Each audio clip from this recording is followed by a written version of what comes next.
Make sure you download the Woodward Sports app in the App Store and the Google Play Store today. Take Woodward Sports with you wherever you go and listen live on your phone or mobile device.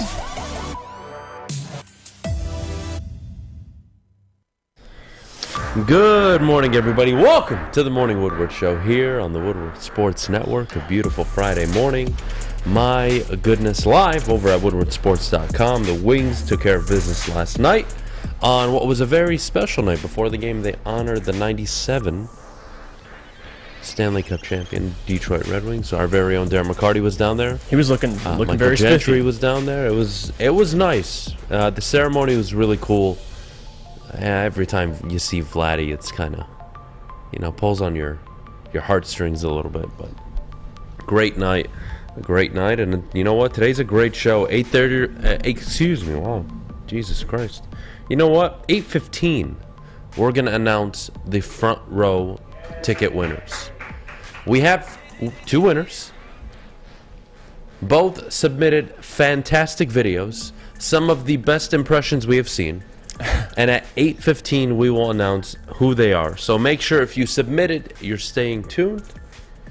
And we'll give away both pairs of tickets in just about 14 minutes. But here's what we got for you today, all right? There's nothing to worry about. Thursday Night Football, the Packers and the Lions. Who has more to lose? Michigan versus Rutgers. Dan Campbell and the Detroit Lions. The State of the Union for both the Packers and the Lions. What both teams' futures will look like on Monday. We'll go around the NFL top of the hour and second hour. Fantasy football, of course. How will the offense flow without TJ Hockenson? Not that it flowed through him, but we will have the conversation. Phone lines are open all day. 313-552-6322. Your confidence in the Lions, your game predictions. You could call in about Michigan or Michigan State. To be honest with you, I don't want to talk about Michigan State today, so I'm going to avoid it. So today we're going to talk about Michigan. It's the only relevant college football team in the state right now. Sorry, Central. And sorry, Western. You don't like it? Too bad. And then we'll get to best bets at 9:40, and we'll give our final game day predictions. It's going to be a great day. You know what, guys? I just realized that this probably does look like I'm wearing Ohio State colors. So, Rob, good point out. OH! I'm not finishing that sentence, buddy. Sorry. Let's get the show started. Dan Fish is wearing Notre Dame, too. He's wearing Notre Dame gear. God bless you. For everything I ever say to you, you do dress up very well. Even if I don't like what you're wearing. Oh, that's a compliment. Appreciate that. Why you had to toe in Notre Dame gear today? Because he's a cunt. I mean, you could say that. I mean, you're not wrong. I probably should have worn it tomorrow. I'll probably still wear it tomorrow when they actually play. Yeah. But, no, I just... Sorry? This was one of the hoodies last on show of the week, though. You wanted to wear your Notre Dame this is stuff. one of the hoodies on the bed. I just decided to pick this up and... We'll let it slide. Go with the hat Fish, as well. Do you like Brian Kelly? I know he's at LSU now, but do you like him? Or did you like him at Notre Dame? I mean... Did you used to fall asleep thinking about him naked or no? No, I did not do that. All right, well, then I mean, he got the job done. I'm not interested. If you weren't thinking about him naked, we're not interested. I was not. Was I supposed to be? I didn't know I was supposed to be. Oh my God! It's Friday. Let's start the show, man. Wings win last night, 3-1. That was a great game. Ties it up. Andrew Kopp, his first goal of the season. Fantastic job. And then Dylan Larkin sealed it with an empty netter towards the end. Let's just talk about goaltending and how big of a difference it is between Nedeljkovic and Uso in net. I don't think I need to see Nedeljkovic anymore. I think... yes, I think we both agree, Yeah. but, in the NHL, I know, usually I get the it. backup gets I about get it. 15, 20 games, I get but it. clearly you know who your one is, Yeah, right? this ain't a 50-50. Yeah. He's fantastic. It makes the world of difference. His ability, again, Fish, you'll appreciate this because you watch soccer, right? How do you not? Did you watch it yesterday? No, Oh, but you shut loser. the hell up and let me finish my There's some point. good games yesterday. So Thursday night. one of the biggest confidence boosters you can have, not only as a hockey team, but you can even relate it to soccer, is somebody who is a sure thing in net. And why that matters is the Wings at times last night didn't play their best hockey or some of their best defense. But you know what? He was there every single time. Yeah, he gave up a goal to Ovechkin, which, by the way, was historic. tied Gordie Howe, our very own Gordie Howe here in Detroit, for the most goals by a single player with one franchise in NFL history. Unbelievable. So shout out to Alex Ovechkin. It was a big night. His historic career continues. It's amazing to see. And back to the Wings, the goaltending situation, again, it's a huge sigh of relief. He's fantastic in net. Had some struggles early on, but he's been excellent. And he's clearly the one. And another person to look at, too, is Lucas Raymond. 3 goals his last 3 games. And that's somebody that was a little slow to start the season, a little bit of that sophomore slump, but he's been playing well lately. He had a goal last night. And on top of that, man, it's just nice to see the Wings win. I mean, the last couple games they've been struggling, but this is the Wings team we know. With Husso in net, you have Sherratt getting under people's skin, causing fights. Like that's the best time to go to a Wings game, man, when they're playing like this. Defensively, they looked great. So nothing to complain about there. Just nice to see Raymond have more success as of late. Last 3 games. 3 goals. Yep. 3 goals after struggling to start the year. I don't want to go around hockey too much, like around the league, but there is one pair that is always talked about, but it's kind of ridiculous. It's like a video game at this point. Connor McDavid and Leon Draisaitl are on pace each to score 164 points. That's ridiculous. They are both averaging 2 points a game. And last night, I believe the last I checked, McDavid got his 12th assist and his 12th goal in 12 games. That is insane. Having said that, let's move on. There was football last night. The Houston Texans hosted the Philadelphia Eagles, the undefeated Philadelphia Eagles. And I'm not sure how many of you had fantasy football implications, but I sure as hell did. I had Dallas Goedert, so I was a happy guy last night. 24 points. Shout out to Dallas Goedert, by the way. I had the Eagles defense, and I had Miles Sanders. So Eagles defense didn't do all that much. No, it didn't. But Miles Sanders, what, 15 points? Yeah, he did. 15 points. Nice. Can I ask you a question, too? Go for it. The MVP race. Oh, he's in it. I know he's in it. And I'm done. Where are you putting him? Okay. I'll say 2 things. Okay. Number 1, last year, I was off on Jalen Hurts. I said he'd be done. There was no way. Inaccurate, turnover prone. Mm-hmm. It was his consistency. 52% completion percentage year 1. And you know what, Jeff? Last year it was 62. And he got better down the stretch. Yep. And you know what, Jeff? Not only was I wrong, this year it's now above 65%. Got even better. And he's 8-0. And he, in my opinion, is the front runner for MVP over Josh Allen and over Patrick Mahomes at the moment. What he's doing is nothing short of spectacular. His ability, we can continue to complain, well, he doesn't throw the prettiest ball or he doesn't have a cannon.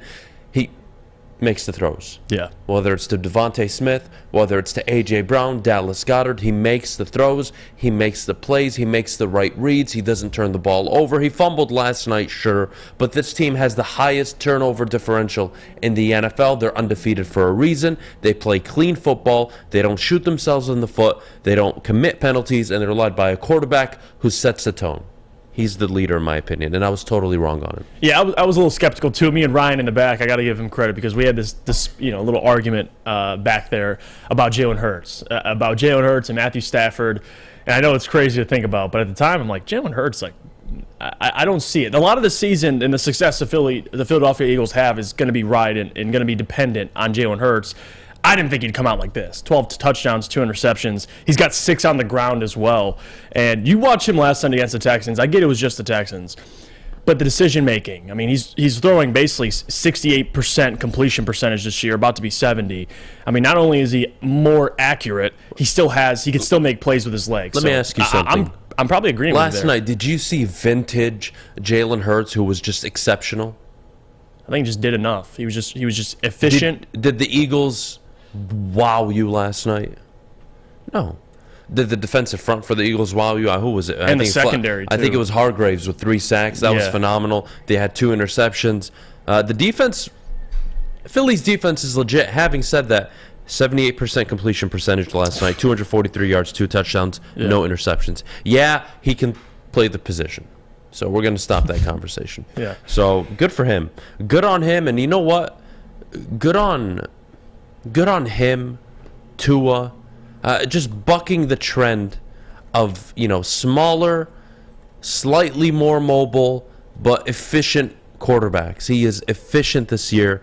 Kudos to Jalen Hurts and the Eagles. They're doing a hell of a job.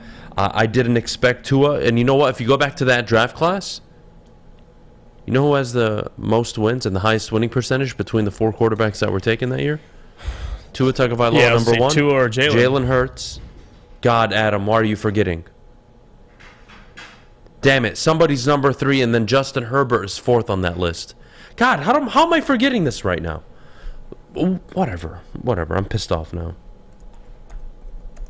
No, I'm gonna Joe Burrow's in there. No.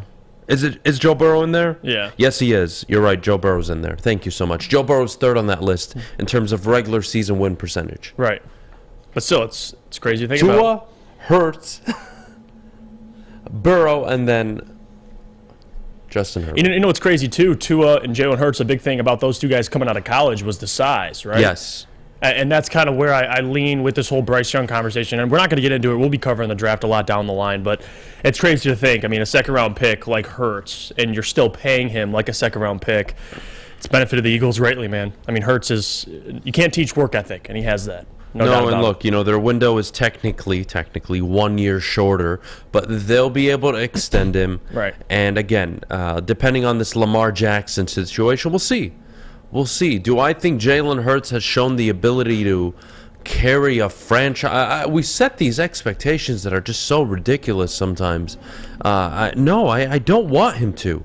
I want to play complimentary football. I want to support him. I want him to be surrounded by good players. What do we...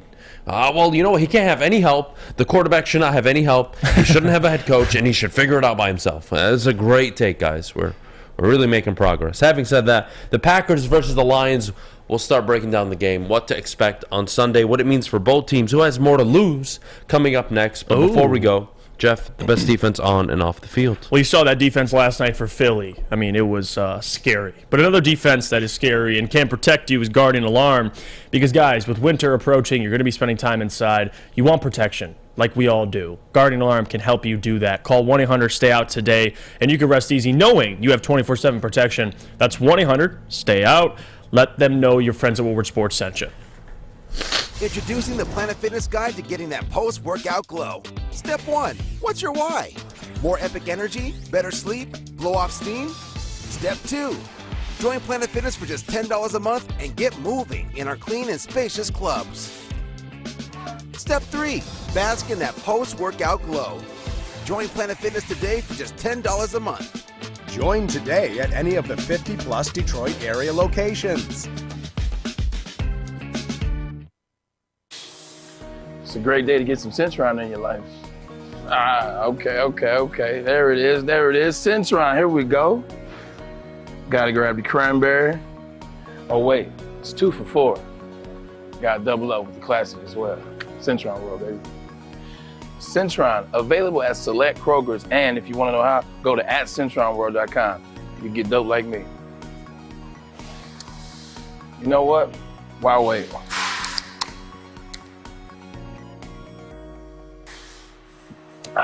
Great taste, guaranteed.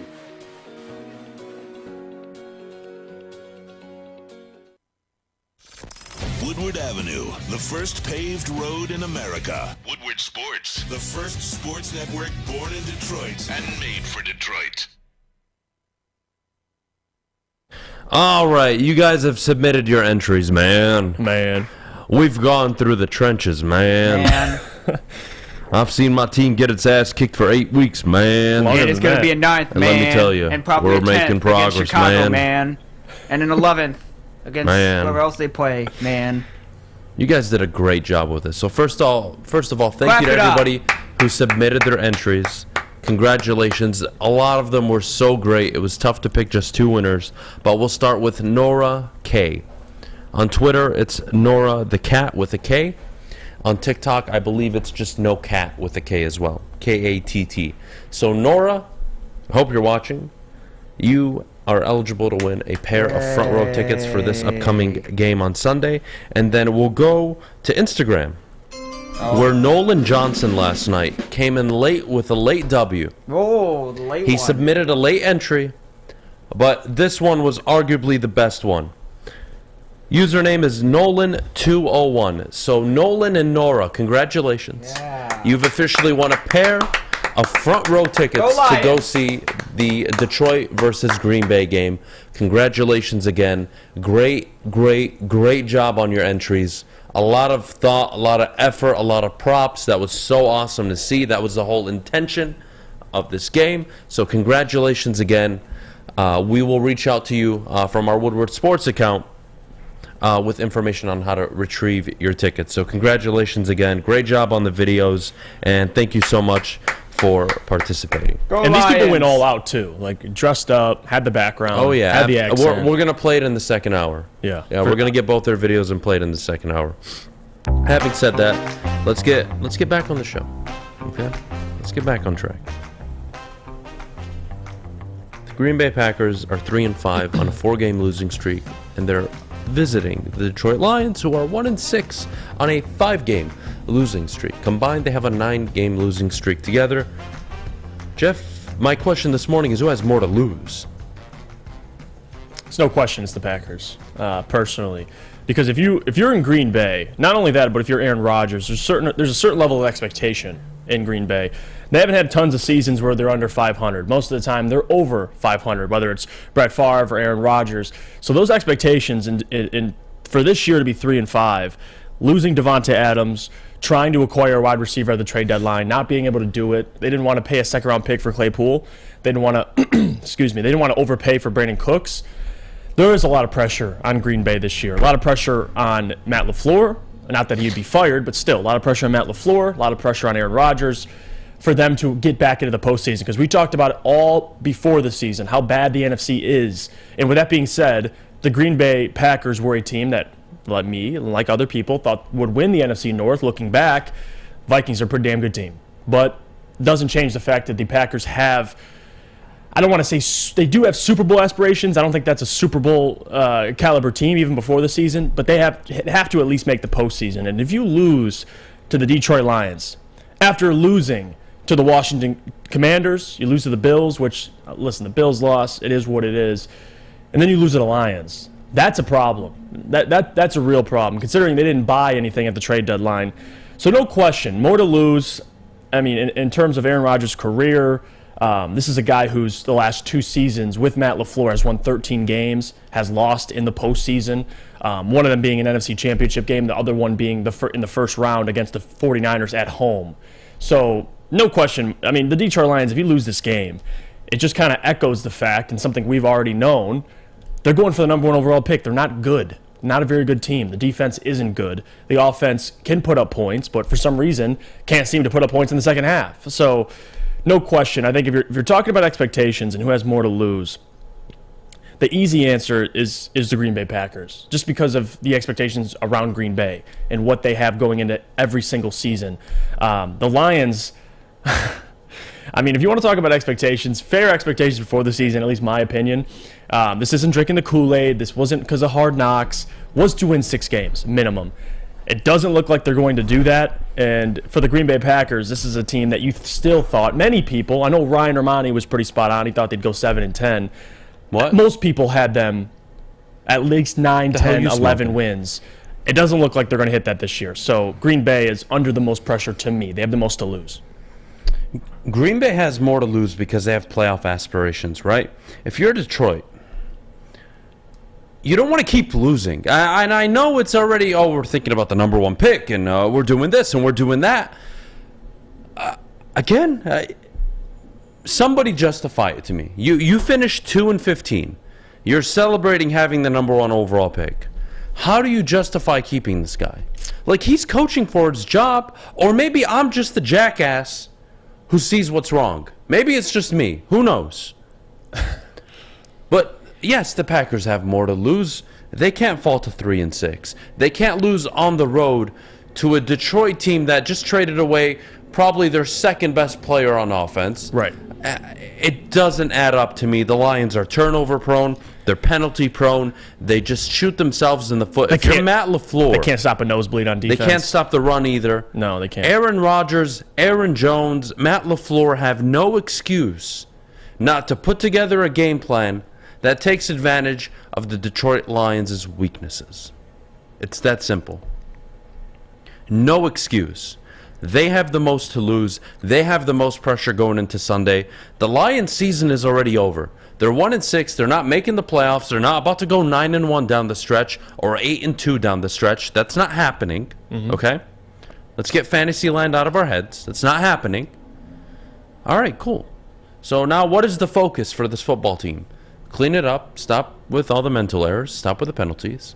Stop turning the ball over. Force some turnovers. Continue to see Kirby Joseph's stock rise. Right. Continue to see Aiden Hutchinson's stock rise. Josh Pascal's stock rise. Now you're looking at player development. Who's going to be part of the team next year? Because I'm sorry, Detroit, your team sucks this year. Yeah, season's pretty much over. And you're not. It's not that the team sucks, that they're not capable of winning games. They're capable of beating Green Bay. They're more than capable. It is for some reason, under this head coach, they can't find a way to put it all together. That's it. Or make second half adjustments. Now, whether you like that or not, whether you agree with me, that's too bad. I could care less. But Alex, am I good to go? Yeah. All right, cool. So we have the videos for you. For everybody that just tuned in, we announced 2 winners, Nora the Cat and Nolan Johnson. So congratulations to Nora and Nolan. Great entries. Let's start with Nora's entry. Oh, this one's great. That she submitted that earned her 2 front row tickets. Hey man, I'm Dan Campbell, and I'm the head coach of the Detroit Lions. I've had like 40 cups of coffee this morning. So, dust up off your pants and get to work.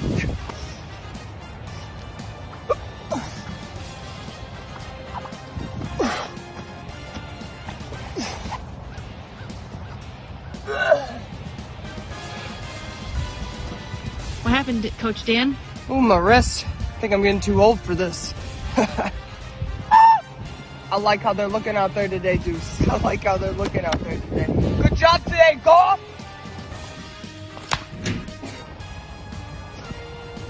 Yes, I need energy! Yes, Coach! Energy! Yes, Coach! Come on now, come on! I need you to be better! Alright, come on, fellas, bring it in! Lions pride on 3, 1, 3! Gotcha. Great job, Nora. Wow. Fantastic. And then this is Nolan's. Let's check out Nolan's winner that he submitted yesterday on Instagram. All right, gentlemen, take a seat here. I'm going over team rules here. Don't be late. Don't be overweight. Don't disrespect me. Don't disrespect this game. I think you guys have done a pretty good job so far. What makes us what we are? What makes us who we are? It's right there, man. It's great. It means we'll play you anywhere. We'll play you on grass. We'll play you in a coal mine. We'll play you in the sands of the Sahara. We'll play you on turf. It doesn't matter, man.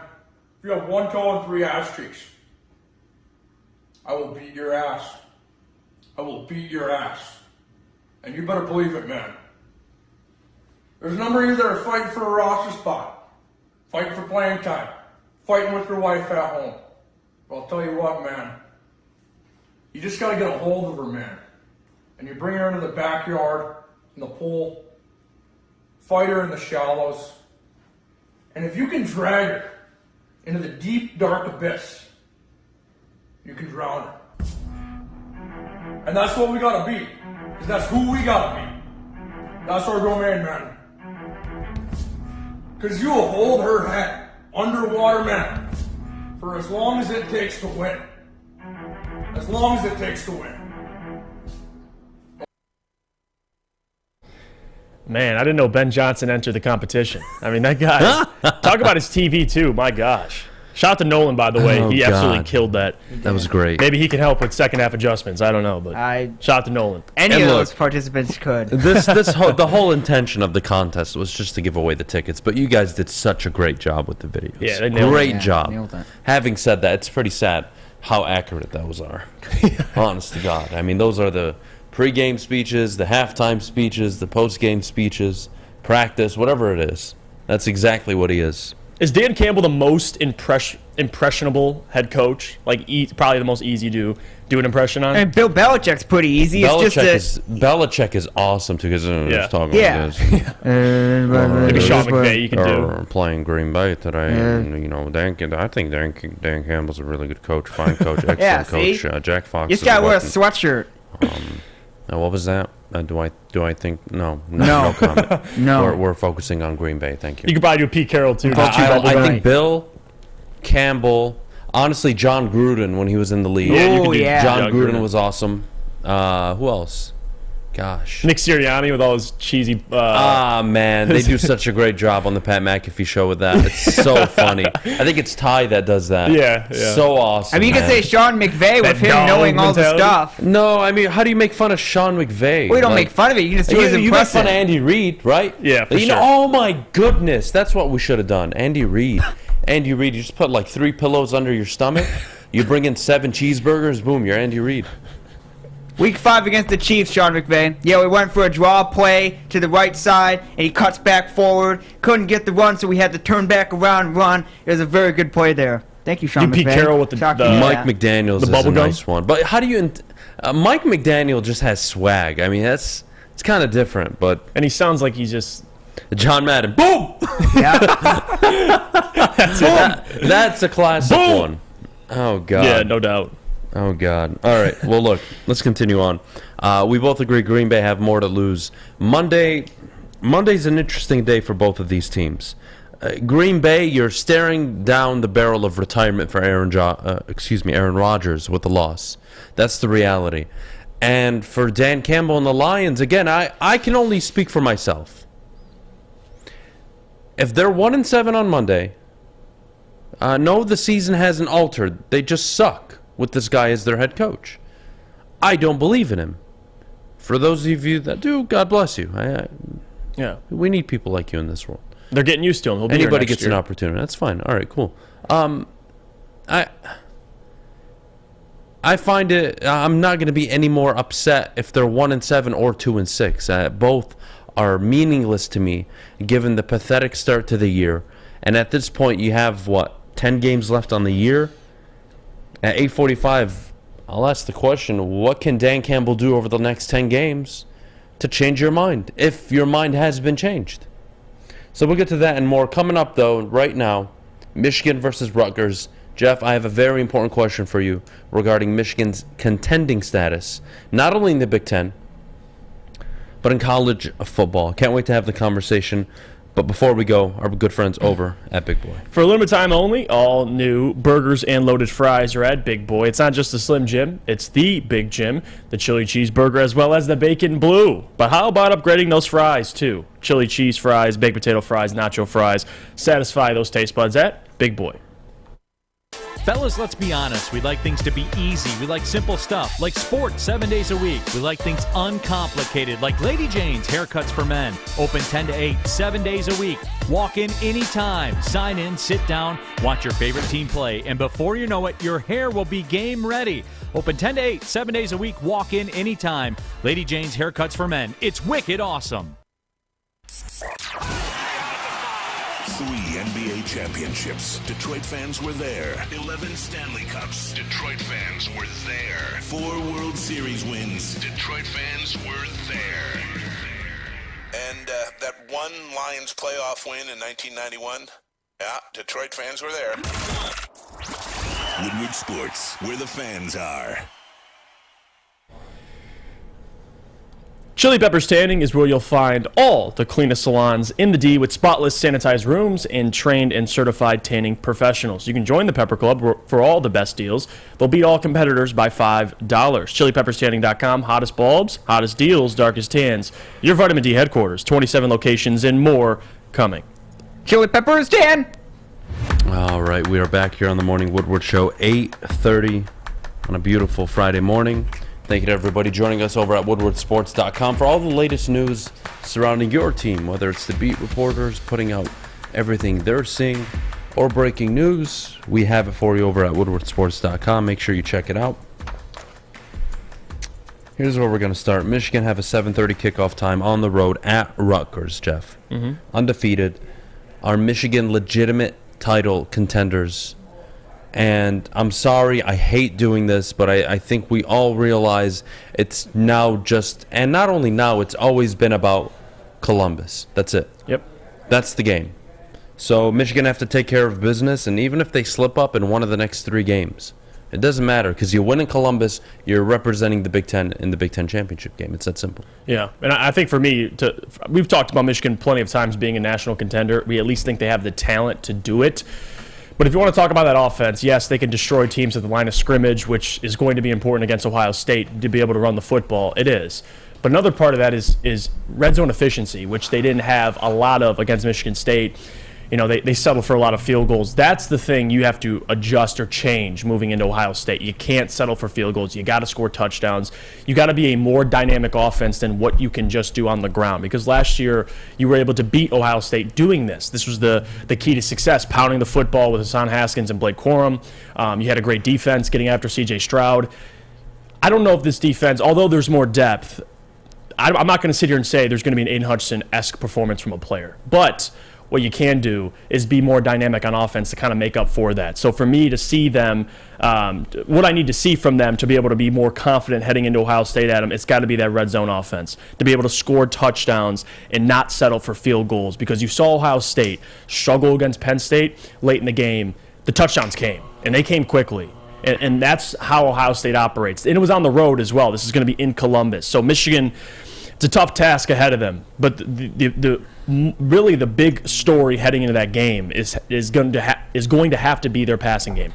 What does J.J. McCarthy look like? Because, again, we know J.J., a much better, much more accurate thrower than Caden McNamara. I know their stats so far are pretty similar. They haven't really opened up the playbook, trying to protect J.J. a little bit. But against Ohio State, Adam, it's going to be crucial for J.J., I think. Because I'm not buying the red zone stuff. No, listen, the reason why I say that is because against Ohio State, unless you have faith in this defense to be able to hold Ohio State to field goals. No, you won't win on the road kicking 5 field goals. Okay, that's where I'm going. Even if I agree with that. Not saying JJ, he does not have to throw for 350 and 4 touchdowns. I understand, but you got to be Michigan efficient in the red zone. They're 13th in the country in red zone efficiency, right? Right. They're converting 93% of the time. They're 41 of 44. Georgia, to put it into perspective, Georgia's 46 of 47. Ohio State's 40 of 41. Some of the better teams, even Tennessee, 43 of 45. So I'm... yeah, look, you don't want to kick field goals, sure. I mean, if that's your argument, I would agree with that more than anything. But at the end of the day, you're taking points. And yes, you'd prefer them to be 6 on the road in Columbus. But Ohio State's defense has shown it could kind of fall apart and also step up and be absolutely dominating, especially from an individual perspective. We saw what JT did last weekend against Penn State. He basically won them that football game. I know that was probably the best performance from a defensive end ever. And we talk about the Michigan football team and Ohio State. Mm-hmm. I've seen Michigan go from, you know how you go from 0 to 60 in record time, right? There's those kind of representations of how quickly you can get into gear. Michigan kind of just do this, right? They just get better, right? They just get better as they go. They run the ball. Everything is a smooth, linear progression. With Ohio State, yesterday I saw them within a minute and 9 seconds put up 20 points of game time. Yep. Sean Clifford had some turnovers, but I still. understand, but still. It's that quick. Right. They turn it over. We don't wait to run the ball 3. No, we score on the first play, and then we'll score on the third play. The second time we get it is. Ohio State has a little more gear into them, right? They can take it to a level I don't think anybody outside of maybe Tennessee has shown that they can do. So that's the big common denominator, or excuse me, the biggest differentiator between Michigan and Michigan and Ohio State. Now the common denominator between both teams is they've really haven't faced adversity this year. You could maybe point to Penn State on the road for Ohio State and even Notre Dame to start the year, but I see 2 hungry teams that are trying to make a point. Michigan haven't won in Columbus since 2000. Ohio State are not happy about last year.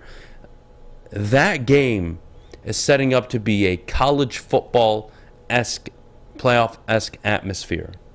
in late November, and I am all for it. It's going to be great. It's the game of the season. The Rutgers game, cool, whatever. I'm not losing sleep over it. It's not the biggest draw, but at the end of the day, you have to have a conversation about Michigan because they're relevant. Yep. They're 8-0, and the reality is now you're looking for them to button up heading into Ohio State. That's it. You know they're probably going to win the next 3 games. Now it's, are you doing it in convincing fashion? Are you setting the tone early? Are you putting your foot on the gas pedal? Are you winning by 3-4 scores? Are Right. you not settling for field goals? And I think that's the conversation we're going to have. And how does that secondary look? I mean, it's obviously not the same competition, but that's going to be a big storyline heading into that Ohio State game because we know what they have with their wide receivers. And Jackson Smith-Njigba is expected to be back against Michigan, so there's another weapon for you. And on top of that, another thing to kind of look for heading into it is with JJ taking care of the football. Because you saw Penn State, especially with Ohio State, yeah, they scored quickly, but they had Ohio State on their heels. And then Sean Clifford, basically handed the game away. Along with, a lot of other things, Ohio State being able to score you're offensively. giving Ohio State enough credit, but that's fine. No. I get it. All I'm saying is JJ's got to take care of the football. He's done a good job so far. That's a game where you can't afford. That's another one I disagree with. Okay, why? Because why? That was a narrative going into the year, and I don't want to hear it because he hasn't turned the ball over. No, I didn't say he turns the ball over. I know you haven't. But it's just a narrative I reject completely. No, he because, doesn't. Yeah. Yes, conventional wisdom.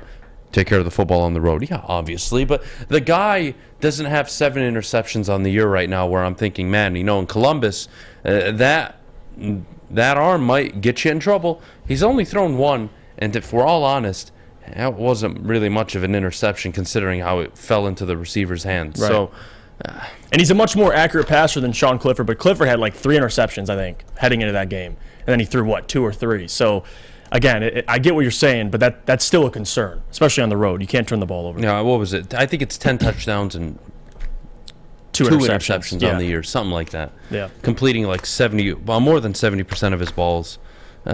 He's been everything you wanted, except I think that's just how Michigan are. Right. I've seen flashes of the Lamborghini, the Ferrari, the rolling out on 3rd down and making plays that Cade McNamara could never never make. I see him driving the ball downfield now. He hasn't been so accurate on the deep ball, but you see him throwing the 15 and outs, the 15 dig routes. You're seeing it happen every single weekend. And this is a quarterback that's shown you flashes, but I'm sorry, I think Michigan's offense is just built this way. This is how they play. And who am I to question a coach who has a almost 70% win percentage, who since he joined and became the head coach in Michigan only has a lesser win percentage than Brian Kelly at Notre Dame, Dabo Swinney, Kirby Smart, Lincoln Riley, and Nick Saban. Talk about company, that's his company. So as much as I don't like it, I don't have to like it. But it works. It's effective. They win football games, and they will likely be 11-0 going into Columbus. And may I remind all of you, in Ann Arbor last year, they won at the line of scrimmage. That's how they won last year. So no, you don't need JJ to go out and throw 350. Is he capable of it? Yes, he is. But that is not Michigan's philosophy. It's not their offense. If he was at Tennessee, he'd probably be lighting up college football, but he's not. And he's doing what the coaches have asked. He isn't turning the ball over excessively. He's making better decisions. He's getting better as the season's gone on, Jeff. And do you think, and the real question to look at, and that's what I'm curious about for Ohio State, is last year give up 42 to Michigan defensively. It's not like C.J. Stroud had a bad game, 34 for 49, 2 touchdowns, and they were able to run the ball. But it was that defense for Ohio State. And again, you gave up over 250 rushing yards Ohio State gave up last year against Michigan, 5 touchdowns for Hassan Haskins. What does that defense look like for Ohio State? That's the question I have too, is if it's a closer game, you're going to need JJ to show those flashes again. I'm not saying that's what he's going to have to do. To your point, not going to have to throw for 350, 400 yards. But again, I'm curious to see if they can still run the ball effectively, then they'll be in a good position. Because dominating at the line of scrimmage has been the storyline for Michigan last year, this year, and if they can continue to do that, it's going to cause Ohio State some problems. But I'm looking forward to it. I really am. How does JJ step up in Columbus? It's a big game for him, big game for Michigan. I'm excited. I think it's going to be even closer than last year, to be honest with you. I think, I'm very. I don't know. Ohio State's offense is just something so different. Michigan has never played against something like that all season. They won't. And the reality is, Sanistrill and that secondary, that pass rush, how effective are they going to be? Right? Jackson Smith and Jimbo likely to be back for that game. Marvin Harrison Jr. Yeah, he's been tearing apart secondaries, man. Ibuka. The running backs are dynamic. I know they're not the most powerful running team, but they can run the football at times. This offense is different, man. It's just different. Michigan is going to have to not only play their best game of the season, they're going to have to make a play or two that they typically don't make. Hitting the deep ball. Getting a well-timed interception in the red zone. There's going to have to be a few plays that Michigan makes that's going to keep them or win them that football game. Especially on the defensive line. Not saying, again, you're not going to have an Aiden Hutchinson their defensive line has been phenomenal. It's been phenomenal so far. So getting after CJ is going to be the storyline this year as well. Pretty similar offensive line than last year, so we'll see. I like it. Well, look, phone lines are open. 313-552-6322. Let's get that pinned at the top of the Woodward Sports chat. Guys, feel free to call in your thoughts on the Michigan-Rutgers game, your thoughts on the Lions hosting the Packers, your predictions, your keys to victory. We want to hear from you people. And coming up at 8:45, what can Dan Campbell do over the next 10 games to change your mind? And if it's nothing or it's just win 2 more games and let's get the top pick, call in. I just want to hear from you guys. There's no really right answer here. You guys know my opinion. I'm out. I'm done. So it's irrelevant. Clocked out. But I want to hear what you guys think over the next 10 games, what matters for this football team. I kind of gave you where I'm at. Kirby Joseph, Josh Pascal. Player development. Aiden Hutchinson. I want to see them continue to develop. St. Brown get healthy, finish the season strong again. That's what I want to see. Panay will continue to play at an all-pro level. That's what I want to see. What are you guys looking for? That's my question to all of you this morning. Call in. We'll take your calls in just a minute. But before we do, Jeff, our good friends over at Swiss Insurance. Well, Swiss Insurance Group and their employees are heavily involved in their community. It is very rewarding, but also comes with great responsibility. If you sit on a local youth sports board, homeowners association, or a volunteer coach, directors and officers insurance is a must. Make sure the kids, parents, and volunteers are protected. Call Swiss Insurance today. Life is full of hard choices. We're here to make one of life's biggest decisions as simple as possible. My name is Christina Gennari, and for over 20 years, I've helped hundreds of families buy and sell homes. We cover all of Metro Detroit and more, from large luxury homes to starter homes. We will work hard to make sure that you get the home of your dreams. So if you're in the market today or even thinking about buying or selling in the future, make the obvious choice. Christina Gennari, the obvious choice in real estate. Visit us at soldchristina.com today. We don't like to brag that we are the toughest sports network in Detroit, but we do have a guy named Darren McCarty on our side. Lemieux and McCarty, who've had a good knockdown drag up. There they go, right on the whistle. They were talking to one another. Woodward Sports. And we're back here on the Morning Woodward Show, live 8:44 on a beautiful Friday morning.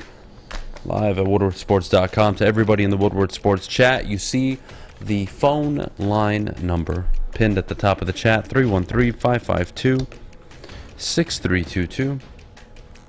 As soon as Samuel Fisher decides to do his job, we will accept we'll accept our first phone call of the day. Look, you know what, Jeff? I'll ask you this before we go to the people. What can Dan Campbell do to change your mind? Not much. I think we pretty much agree here. For Dan's, really to argue for Dan's job, I'm not there. I think I'm out on Dan Campbell. I got a lot of respect for him, and the big thing to judge this year, and I understand he's going to be back, by the way. I'm not saying he's going to be fired. I don't think so, considering how they're trending right now. You trade away TJ. It's going to be a little bit, maybe a year or two before you can really have expectations for this team. But For me, I agree completely with you. It's player development.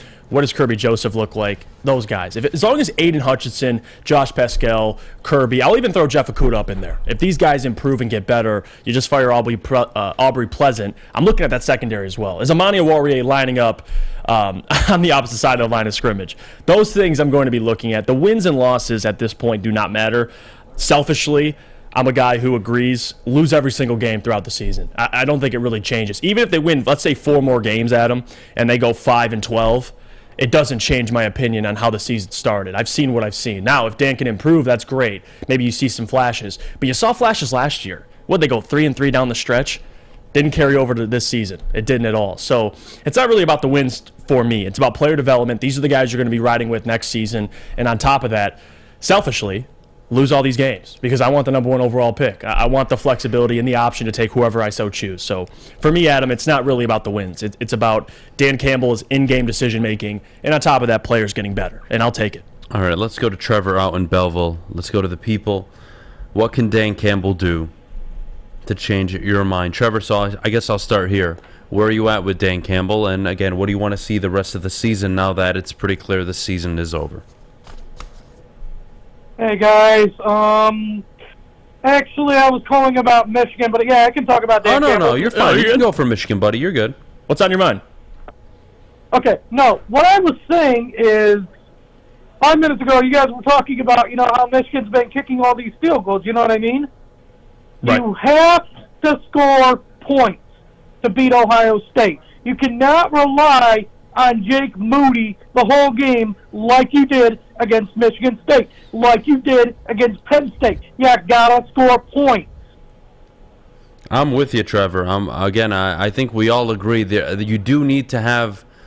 You're going to have to score 35-plus to probably win that game in Columbus. I just don't think it's in Harbaugh's DNA where on 4th and 6 at the 33-yard line, he's going to go out and put the best kicker in the country on the field and take 3 points. And, I think there's a time and a place for field goals, especially on the road.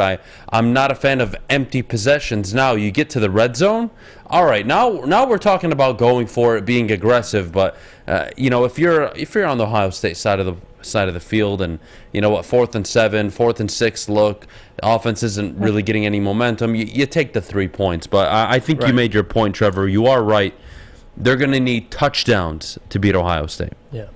Exactly. And JJ needs to stop passing on 3rd and forever. Run the damn ball. Mm-hmm. That's the element of this offense he definitely brings. I'm with you, Trevor. You got to convert some of these 3rd downs. Especially you don't want to be in a position where it's 3rd and 10 and you get to that 4th down, you have to kick a field goal. You want to keep moving the sticks, moving the chains. So I'm with you, Trevor. Hey, I love the show, guys. Adam, I met you Saturday at the Michigan State tailgate. You were with Stick. You're a very nice guy, man. You're my favorite State fan. Appreciate it, Trevor. Look, Adam's a nice guy. Man, I love hearing that. Jeff. Shut the hell up, Jeff. Who would have thought?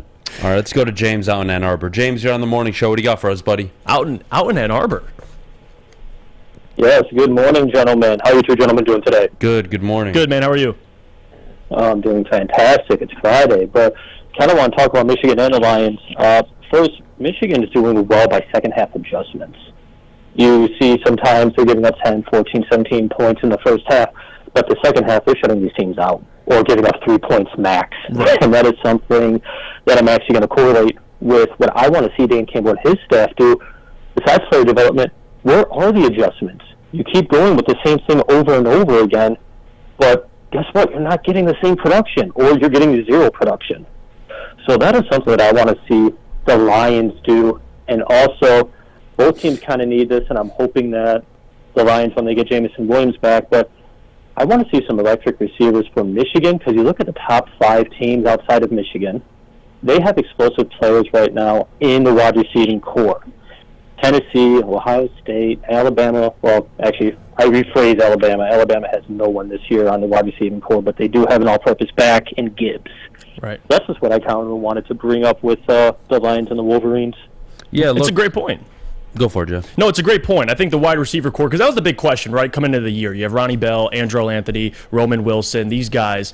But it seems like their offense, and that's just historically as well, it's not like a spread offense. It's not an aired-out offense to get these guys involved. But I'm with you. Against Ohio State, you're going to need some big performances from those guys because we know what they have on the other side with Marvin Harrison. And now you have Jackson Smith and Jigba coming back for that Michigan game, expected to. So I'm with you.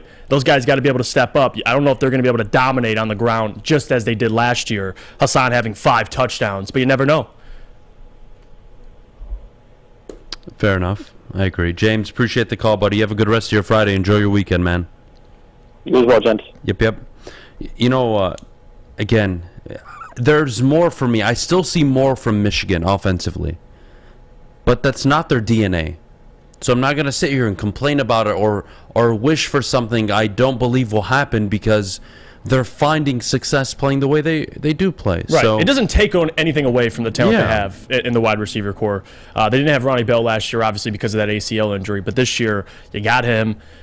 You'd like those guys to be able to make plays, but they didn't. They beat him last year, and they ran the football. So doesn't mean they can't do it. Fair enough. Let's go to Eric out in Oscoda. Is that a city? Oh, here we go. Another place. Is that a city in Michigan? Oscoda, you dingbat. Oscoda? You call him a dingbat. I don't know. It's Oscoda. It's like never heard of Oscoda? Never in my life. Neil Rule played golf there this past summer in Oscoda. Well, Neil Rule is a privileged white man who probably travels the country to golf. All right, we're not dealing with this right now. Neil, he does. is you guys don't see Neil Rule before his show. He's sitting up here at the desk. He's getting a manicure, a pedicure. No, he's getting his makeup put on. He's getting all the the suit and tie, button up. It's all happening before the show. Having said that, Eric, what's up, buddy? That's why they call him the real deal. Hey, how you guys doing? Good. How are you, man? Good. I just want to ask you guys. I understand the defense for the Detroit Lions is terrible, and I want to see player development too. But do you think there's a scenario where we don't take our quarterback next year? I don't care if our defense is historically weak. Go out and get your quarterback at number 1. I can certainly see that scenario. I mean, I never count anything out with the Detroit Lions. It depends. I mean, the defense, obviously, that's the biggest negative on this team. You're going to need to draft somebody. Personally, I'm with you. I'm with Ryan Armani, too. He said this, and I agree. A rebuild doesn't truly start until you get your franchise quarterback. And if you have the number 1 or number 2 pick, whatever it is, I think you got to take him. So I'm with you, but we'll see. I can see a scenario where they take Will Anderson, and with that Rams pick, maybe you take a Hendon Hooker. I can see both scenarios, quite frankly, but yeah, I'm with you. I just think last year I think it was great that they didn't take one. This year I just think the quarterback class, this is one of the best I think we've seen in a while, and I think we should take advantage of it. Right. No, I'm 100% with you. Fair enough. Appreciate it, Eric. You have a good rest of your weekend, man. Appreciate the call. You too, guys. Well done. Yeah, look, quarterback talk is going to be the talk of the offseason. And a team that could have 2 top 15 picks, you have a lot of flexibility, especially considering you have 2 second-round picks. Yeah. You have future first-round picks you can maneuver. The Lions have an opportunity to address 2 fundamental core needs. Quarterback and a playmaker on defense outside of the edge rusher they drafted last year. Game changer, Nathan Hutchinson, man. right? Yeah. You're looking for another one. Preferably on the edge, if I'm honest with you. I think Will Anderson would be phenomenal for this football team, but he's probably going to go top 3. The question is, what's the drop-off between Bryce Stroud and Hendon? Because if you're comfortable with Hendon, then you take I'm not touching Hendon Hooker. Okay, all right. If I'm a GM, I don't care where I'm picking. We're going to take his name off our draft board. So you're going, if you were to take Will Anderson, you're 25 years old. You're done. To spend a top 10 pick on a guy who after his first contract will be 30 years old. No, you're not wrong. But let's say the Rams picks in like 15 to 20 and you're able to get a quarterback. Sure, but I don't want Levis. Levis looks like a complete turd this year. I'm right? with you. So, I'm with you. Again, you're going to have to pick your poison, Detroit. You want the playmaker in a Will Anderson? Congratulations. Go for it. Do it. I don't want to say there is no wrong choice, but do you want to be the team that passed on Tua and Herbert? Do you want to be the team that passed up on Josh Allen? Right. At 7? Or do you want to be the team that passed up on Mahomes and Watson at 10 and 12? Or do you want to be the team that passed up on, I'm not saying he is, but an Aaron Donald, somebody who can be a dominant edge rusher in the NFL? Like, I don't recall a dominant Because Will Anderson's I think a generational. I he's agree. A talent. I He's do incredible. agree. He's so phenomenal. Again, it's what are you looking to do with this football team, right? Right. If you don't commit, and again, there's no reason why the Lions can't trade into the top 10. They have the assets. They have a first 2 of them this year, right? Let's say they want to trade up to 7. What will that cost them? Let's say they're picking at 15. It'll probably cost them a 1, a 2, and a 1. And if that meant getting your quarterback at 7, you would do it, and I would too. So there's a lot of flexibility. I don't want to commit to anything now because there's so much football left to be played in college football. Let's get to mock draft season when it gets here. It's way too early. I'm dying over here.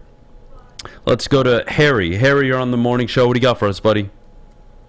Hey, I wanted to see Fish. If you could pop him up just for a second. I love the show. Appreciate it, man. It's a Michigan show, and he's wearing Notre Dame clothing. What is it? Is it Laundry Day? Anyways, I want to talk about the Lions. The owner and the general manager, I believe, are on dumping the season once again. So they're letting Dan Campbell take the ride. The players play hard, but the fans lose ultimately. And my whole thing that would change this, since the Lions don't want to change this format, is the NFL draft needs to change. They need to go to a lottery draft similar to the NBA. Every year, these teams, 6-7 years into this, or games into the season, they start tanking. I struggle with that because I personally, it's just my personal opinion, I hate, and I use the hate word very seriously here, I hate the lottery. I'm not a fan of it. I think the NFL has the best draft system. Right. And again, the NFL rewards you. Although you're right, yes, you don't want to see a team tank year after year after year, and the Lions go 20 years without winning a division, 20-plus years without winning a division, more than 25 years without winning a division title. I get it, but I'm a fan of the draft system. I'm a fan of how it works now. I hate the lottery. I think it's a crapshoot. Yeah, I'm with you. I'm not a big fan of it. But having said that, to your point, you're going to have these top picks. Brad, do me a favor. You've already gotten us 6-7 starters. How about you get us another 4? And where are the excuses now? Again, I'm done with the excuses for Dan. I think if you have somebody else in charge next year, you'll be better off. You'll be a team that actually can go out and exceed expectations, in my opinion. But again, maybe I'm overselling your team. Who knows? I think it's better than what their record says. I don't think they're a 1-6 football team. But Harry, appreciate the call. Well done, buddy. Thank you so much. Yeah, if you have a competent general manager too, having consecutive, second, third overall picks, you should eventually get good. I mean, that's how it works. Now, Lions, they didn't go that route, but still, that's the expectation. So I have no problem with the system they have currently. I mean, it's how it should be. Fair enough. Well, coming up at top of the hour, State of the Union for both the Green Bay Packers and the Detroit Lions. We'll continue taking calls. But before we go, I got to tell you about Planet Fitness, the official studio sponsor of the Woodward Sports Network. Sign up today, $0 down, $10 a month. Your fitness is essential. Sign up today by visiting them in-store or visit them at planetfitness.com. At work and at home, we're there with smarter security solutions. Featuring complete automation with customized alerts and more. For over 90 years, we've been the company that's been counted on to protect what matters most, all with personalized service and care. Right now, for a limited time, receive a free video device plus free installation with a new home system. Guardian Alarm. We protect Michigan. When you need apparel, there's only one place to go. Big Frog in Novi. With no setup fees, no artwork fees, no minimum, and a 24-hour turnaround, you can have your whole team outfitted in no time. Embroidery, direct-to-garment, vinyl, and screen printing, Big Frog has it all in all the styles you want. So whether it's a sports team, fundraiser, school event, or corporate needs, Big Frog is your one-stop destination. Visit bigfrog.com/Novi or call 844-4-BIG-FROG. make sure it's seen and heard. Corner, jumper, tweet us, hop on the YouTube chat, slide in the DMS at Woodward Sports on all social media. At Alta, uptime matters. Alta Equipment has everything you need to get the job done. If you have a big project coming up, well, Alta Ren has you covered. Call them today, 844-GO-TO-ALTA. That's 844-GO-TO-ALTA today. All right. Oh, top of the hour. By the way, FYI, I'm doing the show today with Neil. Yep. Should be fun. First time doing a show with Neil. Today? Yeah. 11 o'clock. Oh, gosh. Haven't you done one once before with him? Not with I Neil. feel like you've done once with... I've done it with Darren and Terry, I believe. Okay. I love doing shows with Neil, man. He's Yeah, I've never done one with Terry, with Neil by himself, so it should be fun at 11 o'clock. Oh, boy. Neil better buckle up. All you people better buckle up. Neil's the man. If you just watch Big D Energy, buckle up. It's an experience. There's a reason why they call him the real deal Neil. He's I love it. I love it. Well, look, top of the hour, State of the Union, my presidential address to all of you this morning. Where will Detroit and Green Bay... Why don't you wait till November 8th? Election Day, State of the Union, presidents. Just a thought. I mean, it's soon. You could just wait a few days, or you can do it now. It's a good theme. I respect the fish. You're gonna watch all the shows doing it on Election Day because they do it every year, and you're gonna be like, "Why didn't we do that?" Oh gosh. No, could have done it Tuesday instead you did it Friday. Fish, do me a favor. Theme. You see that guy that's cleaning the windows outside? Yeah, he's got my company on it. Yeah? It's my guy. I hired him about a couple weeks ago. He's All been right. doing good for us so far. All right, do me a favor. Go take that rod he's holding over there, shove it up your ass. Okay? I will not do Don't that. do that, Where is Fish. he, by? Is he still back there? Yeah, he's there. You can't miss him. He's got the huge... Well, I know you can't miss him. he's basically Andy Reid walking around. I mean, I know you can't. He's got my name on his back. I see It's it. pretty cool. I see it. Oh, God. All right. Here's where we're at. Detroit. Let's start with Detroit. Detroit, you're 1-6. Season's pretty much over. You're fighting for draft position at this point, and you're hoping to see Kirby Joseph continue to play well. You're hoping that Jeff Okudah actually steps up in terms of pass coverage, because as great, and I use the word great very seriously here, as great as he's been in run defense, he's been pathetic in pass coverage. 88th in the NFL in terms of pass coverage rating. Yeah, they put him on Braylon Sanders. So that because that made sense last week. I know. Yeah, when you had Tyreek and Jalen Jeff Waddle. Okudah, as badly as I'm sure a lot of you want him to work, I don't need him in the box making 15 tackles a game. That's not helping my football team. In a passing league, I need him going mano-a-mano with the team's best receiver and making it difficult for them to beat us. It's that simple. You want him to continue to be an excellent run defender? Great. Move him to safety. Move him to safety. But as a corner, he sucks. Great open field tackler. Makes plays behind the line of scrimmage. He does a lot of things good. I don't know if he sucks, but he's 88th in the NFL. But he ain't worth that's, 30. That's pretty bad. He's Jeff. not a third overall pick. 88th, I'll tell you that. 88th in the NFL in pass coverage. Tarek Woolley in Seattle is emerging as a, quote, shutdown corner, and he's a rookie. I know. Trust me, I'm not defending it. Yeah, because he plays with such a great defense out in Seattle. Boy, top 5, top 10. Good pass. A feared defense. Great. Hey, good pass rush. Excuse out me. in Seattle. Pathetic. But what I will say is, moving forward, my most curious matchup, moving forward to look at is Aiden Hutchinson along with Josh Pascal. Like, we saw how well he played against the Dallas Cowboys. I get it was against a rookie left tackle, but Josh Pascal played well, and he was double teamed his first game. And then you followed it up this past week against Miami. Again, Aiden was held a ton by Armstead. You could see it. You can go back and watch the film. I'm really looking forward to Aiden moving forward with Josh Pascal. I think it's going to open up a lot for him, especially if you can we'll see if Romeo Okwara comes back. I don't know if he's coming back this year, but if he does, that's going to benefit him. So that's the rookie I'm paying attention to. Like, this is a guy that if he turns out to be what you think he is, and he can get 9, 10, 11 sacks, whatever it is, and be effective, be a game changer, make plays, then I think you have more confidence moving forward with that defensive line. But Aiden is the guy to watch. Like, this is your generational pass rusher, right? This is the guy that everybody wanted, including me and you, that didn't think would be there at 2. So that's the guy I'm watching moving forward. And then obviously Kirby Joseph. I mean, this is a guy who's come close multiple times to having an interception, hasn't been able to hang on to it. So if he can get some turnovers, that's the key. And you know what? Funky brings up a great point, and I really hope you all understand. This is not slander. This is just the reality.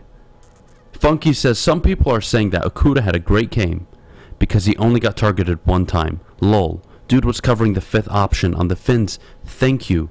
Watch the game. Right. Jeff Okudah has no business defending Braylon effing Sanders when a team has Tyreek Hill and Jalen Waddle.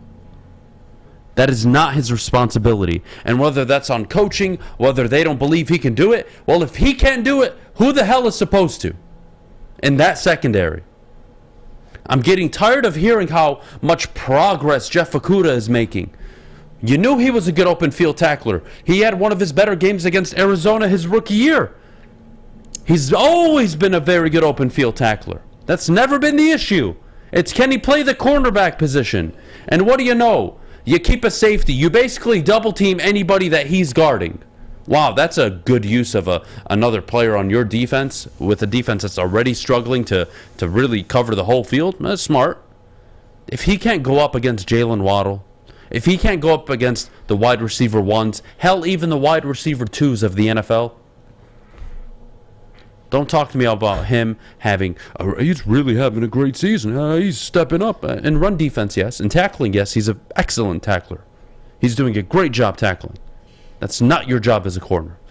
And to Funky's point, too, WoodwardSports.com, Funky said, I have seen Okudah more of a strong safety that you could play in the box, have a man up on tight ends since before we drafted him. And it's funny because when they used him kind of as that sub linebacker, they used him as a safety against the Dallas Cowboys. The guy was a tackling machine. Yeah, but that was against the run. Let's clear up a few things, just so you guys understand. That's the narrative. Sam with the... Let me explain something to you, Sam. Sam Beydoun. He did not hold up Justin Jefferson. He did not. That is not factually true. There was bracket coverage on 90% of the routes Justin Jefferson ran. 90. There was safety help every time he ran a route. So what does that mean? Oh, well, he held Devontae Smith to 0 catches. Yeah, because A.J. Brown was burning you for $150. He had about 4 or 5 targets. Didn't catch any targets. of them. Didn't catch any of them. He had 4 targets. 2 of them were behind the line of scrimmage, I believe. All right, just on bubble screen. I'm just saying. You can nitpick, but I'm just saying. I am going to nitpick because I haven't seen shutdown corner. Mm-hmm. I haven't seen it. What about Terry McLaurin? He played very well against Terry McLaurin. Was that week 2 when they beat the Commanders? It was a disaster, but hey, we got to give him credit somewhere. You're just going to not give him credit at all through the season so far? Oh my! Don't put your head down. Sure, as if there was no safety help. Again, I find it funny that DK Metcalf, out of all people, exposed it, and since then it's been a laughingstock. Actually watching him and being like, oh, you know what? Yeah, that doesn't work. You make it make sense to me why he's guarding Braylon Sanders in a game against Miami, who field Tyreek Hill and Jalen Waddle. It doesn't make any sense. Whether it's coaching, whether it's ability, I don't care. But you can't tell me that he is some excellent corner. He's not. He's a very good open field tackler. I don't agree with that. Yeah. He's very good in run defense, and he's pathetic covering wide receivers one-on-one. I don't think he's an excellent corner. Tariq Woolley. Oh, gosh. 35th in PFF. I know. Overall. Jeff Okudah sitting there at 60th. It's pathetic, man. It's pathetic. Drives me nuts. You have Trent McDuffie, another rookie, who's ranked 45th this year in overall defense. That's another one. I'm not sure where to help any of you.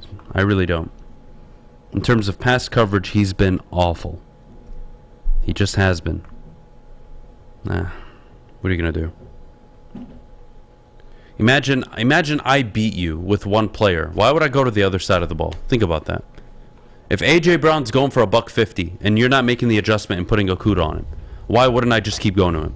Yes. If you're not going to guard Jalen Waddle and Tyreek Hill with Jeff Okudah, why wouldn't I just stop going to them? Well, especially if you target Smith 4 times and he doesn't have a catch. Of course, you keep going A.J. Brown. And Funky's right. They just signed him too, so you're going to want to give him targets. I mean, it makes sense, but I'm with you. I'm not saying Jeff Okudah's the sole reason why these receivers didn't play well, but you got to give him a little bit of credit. You know what? Let's talk about stupid people. I like stupid people. KW in the Woodward Sports Chat. You're lucky to have a coach that wants to be here and is enthusiastic. He just needs experienced coordinators. Do me a favor, KW. Delete your account and never, ever, ever make an appearance in the chat ever again. No, KW. You think I give a fuck? You're always You think welcome. I give a single fuck that he wants to be here? Because I don't. You know what I want? I want a coach that wins. I don't care if he calls me bad names. I don't care if he's a dick in the press. I don't care if he does up-downs. I don't care if he sits there and drinks his venti coffee. I don't care what he does. Win. Win. Coach up your players. Pete Carroll has no business starting 6 rookies and having a 5-3 record in his division. Arthur Smith has no business being at the top of his division starting 4 rookies. The Giants have no business being 6-2. Again, it's just excuses. It'll continue for as long as I'm alive. It's just stupid ass shit. Ignorant comments. Some dude cleaning. Oh, that's the fat guy I was talking about, by the way. That's the fat guy I was talking about who looks like Andy Reid. Look at that stomach. I mean, my goodness. Oh, it's my company. He's a nice guy. He's doing a great job. We heard him about 4 months ago. He's doing a great job. He's killing the windows. He's doing good. He hasn't broken any stuff on the windows. Clap it up for my guy over there. He's doing a good job out there. Well, He's helping out the community by washing off the windows. Well played, Fish. Instead of having us do it, we heard my guy. Well played. Well, look, here's where I'm at. I don't want to hear any more comments about nobody wants to coach here in Detroit. Detroit's not a destination. It's one of 32 jobs. It's one of the 32 most prestigious and difficult jobs to obtain in the country. When you get offered a head coaching job, you got to have balls of steel or the confidence of a wildebeest to say no to that job. You got to be so demanded, so admired, so talented at what you do to say no to an NFL job. You better be a damn good coach. You think Dan Campbell's a head coach in the NFL right now if the Lions don't hire him? I bet my life on it that he isn't. I bet you right now he's still a tight ends coach, playing with his dick on the sideline, doing nothing, and talking about how he's really, man, I'm just telling you, man, we really got to believe in what we're doing, man. Everything's going to work, man. Let me tell you about how we're going to win all these football games, man, and I really think we have a defense this year, man, and now they're historically the worst defense in NFL history, man. Way to go, man. Way to go. Who is the best coaching prospect out there if Campbell is gone? There's a ton of them every year. Mike Kafka. You got Jonathan Gannon out in Philly. You've got... No, I like... Philly, I like... You've got Kellen Moore. Shane Steichen. You've got Shane Steichen, the OC. Yeah, he's a stud. Gannon's going to get a job. Yeah, they both will. I mean, you could lose probably both coordinators. They both will. Yeah. I have the individual in... Adam. What team? Mike LaFleur. Oh, yeah, with OC the Jets. For the Jets. Yeah. I mean, there's a lot of young, up-and-coming guys that are looking for their first opportunity. Mm-hmm. It's whether or not you can identify the Vrabel, the McVay, the Shanahan, the LaFleur, the Sirianni. Again, I love it. I love it. Dan Campbell's the best coach in the NFL. I stand corrected. He is the best coach in the NFL. When we get back, we'll go around the NFL. We'll preview all the big games this upcoming weekend, as well as going around the NFC North. Have to talk about the Bears and the Vikings just a little bit. But before we go, Jeff, our good friends over at Big Frog, Well, guys, you can get a free Woodward Sports t-shirt. That's right, a free Woodward Sports t-shirt all month long at Big Frog and Novi. Stop in, tell them your friends at Woodward Sports sent you, and they will print one out for you on the spot. So go to Big Frog and Novi today, get your free t-shirt, or visit them online at bigfrog.com/Novi for more information. For a limited time only, all new burgers and loaded fries at Big Boy. It's not a Slim Jim, it's the Big Jim. The chili cheese is such a tease. Guess what else is new? The Bacon Blue. How about upgrading those fries? Chili cheese fries, baked potato fries, nacho fries. What will it be? Satisfy those taste buds at Big Boy. My name is Lee. I've lost 35 pounds on the Custom Health Center program. So the 3 biggest benefits that I've gotten from this program has been I'm not snoring anymore, I have a lot of energy, it's great, and oh, by the way, look at this. No, I'm just kidding. No, I'm just kidding. Call us at 844-789-THIN or visit CustomHealthCenters.com for a free consultation and get started for as little as $5 a day. We are the network for Detroit by Detroiters. Welcome to the Woodward Sports Network. If you look like the guy outside or Andy Reid and you're looking to lose some weight healthy and responsibly, Custom Health Centers is the solution for you. They've been doing this for over 15 years. Start losing weight today. Call Dr. Jason and Custom Health Centers at 844-789-THIN. That's 844-789-THIN. Shout out to Sam Beydoun. It's got the best name in the world. Fish, shut the fuck up. Or I mean, best name in the world is my name too. Mute your mic. You do have the best name, Fish. Sam Fisher. Come on. Mute How do your you mic, not? Fish. How do you not? Why do you want to mute my mic? I want you to shut the hell up. Mute your mic. Fish, you're playing some bangers right now. You are playing some bangers. Well done, buddy. Thank God you finally decided to show up and do your job. Oh, okay. Only Well, took I prefer 2 to be years. I prefer to be watching sports at 4 in the morning. I could have watched my team this morning. I know. Did you watch any this morning? Not really. No. What's your schedule? Like, how often are you waking up in the middle of the night to watch sports? Well, I'm going to bed for a little bit tonight. I'm getting up at 2 o'clock, I think. A.M. Yeah. To watch what? We're at the Women's Rugby World Cup semifinals. Big. New Zealand and France. Massive. I respect the grind, Fish. I really do. Then I'm going back to bed. Because I'll be snoozing. I'll probably get up at 7:30 or 8. Get ready for the day. Because Europe changed their clocks this past weekend, so an hour later now, so that's good. Get some extra sleep in there. Fish is a European. And then America, by the way, America changes their clocks this weekend, so make sure you change those clocks back. True. So you get an extra hour of sleep, or for me, an extra hour of waking up, watching action. So that'll be nice. There's some good stuff on this weekend. You should watch. You watch some Pac-12 football. Some good games on. Fish, I'm going to invite you to my house one of these weekends, and me and you are going to wake up at 6 a.m. and watch soccer together. Smoke hookah. And we're going to smoke hookah. I'm not going to smoke hookah, Well, but I'm gonna make you a nice Arabic breakfast, all right? Oh! We're going to smoke hookah. We're going to watch soccer in the morning. From 6 to 10 a.m., we'll spend the morning together, all right? Why Deal? 6 to 10? Isn't that when the games are played? I mean, they're technically from like 10 to noon. All right, whatever it is. 6 to noon or We'll whatever. wake up, we'll have a dope breakfast, we'll smoke hookah together, we'll record it, we'll stream it together. Can I get an idea of what an Arab breakfast is? What I'm walking into? Let me surprise you. Oh, God. Okay. Let me surprise you. Because I know an English breakfast is like toast, beans, bacon. Yeah, no, this is liver. A much better upgrade. Trust me. We should do it for the World Cup then, since it's in Qatar. It's in your country. Or your area. It's not, but okay. Middle East. What? Middle East. He was on the right track. What's He wrong? tried. Oh, God.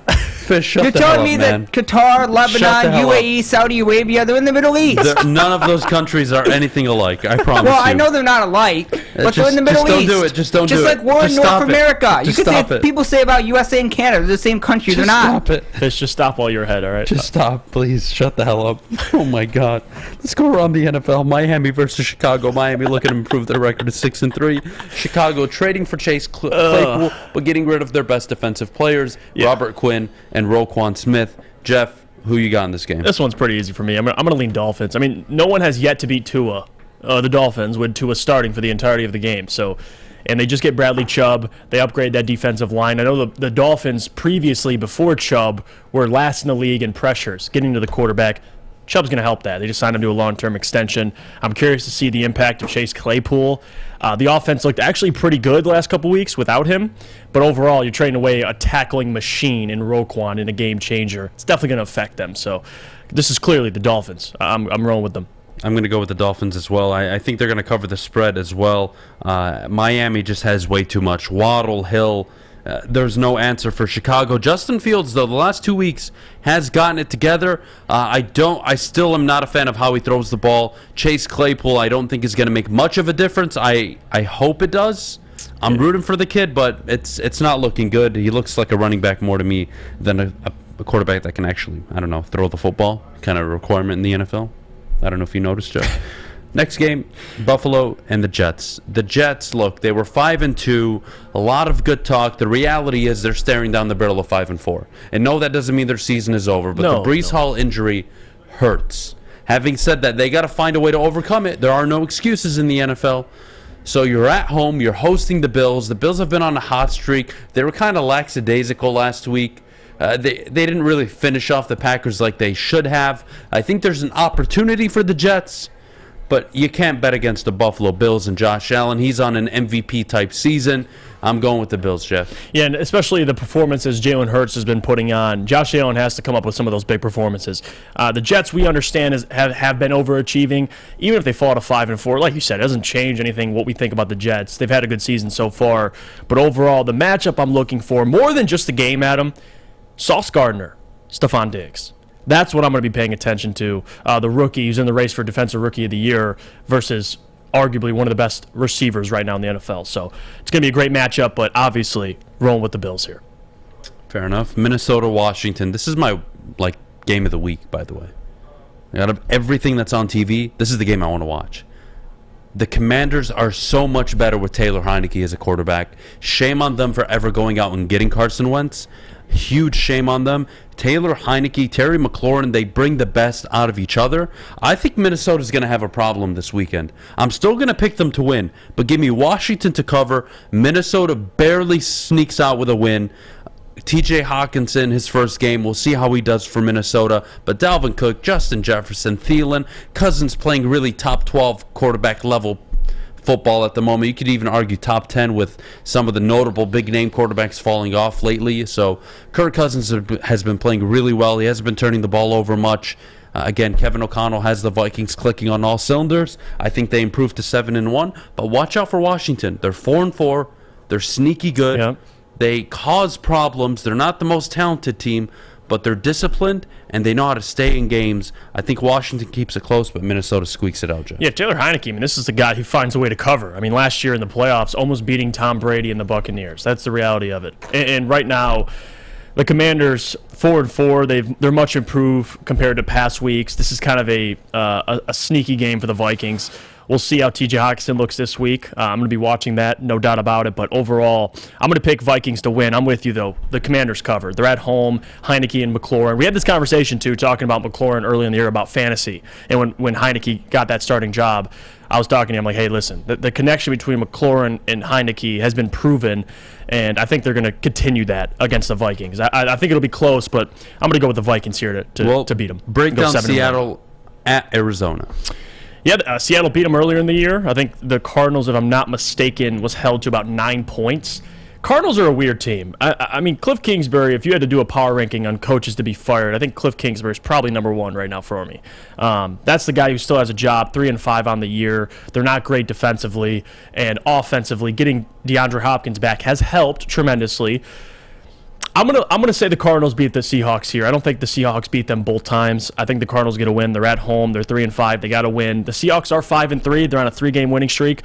I think that ends this week. I think the Cardinals come out with a win. I could see it being close, though. Geno Smith has been playing. I mean, this is a guy who's in the conversation for comeback player of the year. Him or Saquon. That's the conversation, whether you like it or not. Geno's has improved leaps and bounds. And it makes you think, too, looking back at Russell Wilson in Seattle, Pete Carroll does a hell of a job with these quarterbacks. I mean, he really does. He builds the offense around him, and I think, Geno Smith this year has proven that. But I'm going to go with the Cardinals.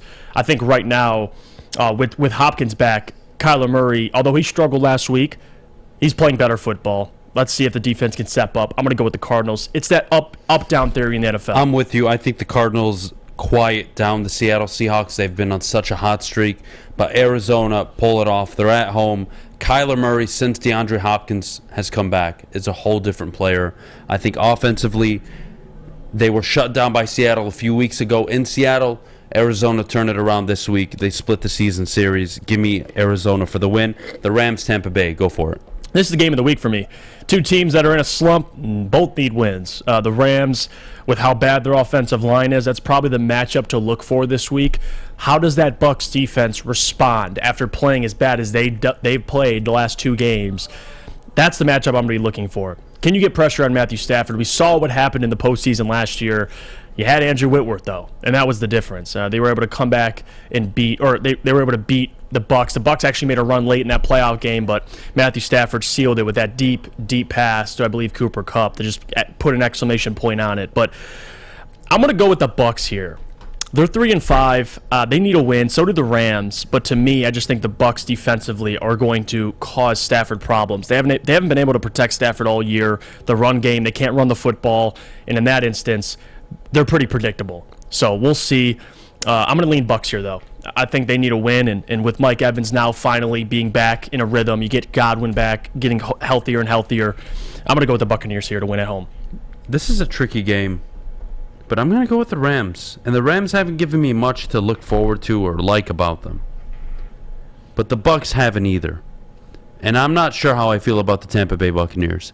Tom Brady, we keep saying, oh, this is the week, and this is the week. You know what? Maybe this is the week. Maybe he does go off, and Godwin and Evans, and it all clicks. But I'm going to go with Sean McVay and the Rams. They will find a way. I think defensively, I trust them more. Give me the Rams. And then Tennessee, Kansas City. If you want to talk about, what's up for grabs more, you want to talk about leading the AFC, overall win record. Number 1 seeds on the line, basically. 5-2 Tennessee versus the 5-2 Kansas City Chiefs. Tennessee on a 5-game winning streak. Do they go on the road, Jeff, and beat the Chiefs? Mm-hmm. And the Bucs right now have just looked god-awful. I mean, really. I mean, they both have, but the Bucs especially, last week against the Panthers, whew. They put up 3 points. The Bucs. I'm talking about Tennessee and Kansas City. I just wanted to add that in, the last matchup. No, they really have. Confused the hell out of me. No, I just wanted to sprinkle that in. Sorry, but anyway, moving on, Tennessee and the Chiefs. This is also another game to look forward to. 2 5-2 teams. It seems like Derrick Henry lately has just been completely on fire. And the Chiefs now getting Kadarius Toney. I don't know if he's available this week. I'm going to have to look that up. I'm curious because I do want to see his debut. I'm going to go with the Chiefs here. I just think, listen, the difference is the Chiefs have 15. They got number 15. They got Patrick Mahomes on the other side. They're at home. It's hard to win in Arrowhead. And if Ryan Tannehill missed last week because of injury, not sure if he's starting this week. I'm also expecting that. But if it's Ryan Tannehill and they're able to run the football, I think they'll give the Chiefs problems. But I'm going to lean Chiefs here at the end of the day. I think the Titans possibly cover, but I'm going to go with the home team. There's one thing I've learned in my life is to never doubt a Mike Vrabel coach team. Give me Mike Vrabel and the Titans on the upset on the road against Kansas City. Even if Ryan Tannehill isn't available, their ability to run the football and play solid defense, I think, is enough to keep them in the game. Right. I like Tennessee on the upset. How many games have they won in a row? Like 4 or 5? 5 games? Something like that. It's crazy. It started 0-2. Give me 2 minutes. When we get back, breaking news. Oh, breaking. That has huge fantasy football implications. League round. Uh-oh. Breaking news. You got me sweating. 9:28. We'll be right back. But before we do, Jeff, our good friends over at the Sports Marketing Agency. Well, the Sports Marketing Agency helps spread awareness about mental health and substance abuse. Their new podcast, This is the S Word, helps fight the stigma about seeking help. If you or someone you know is struggling, tell them or yourself to head to thesportsma.com for more information. Introducing the Planet Fitness Guide to getting that post-workout glow. Step 1, what's your why?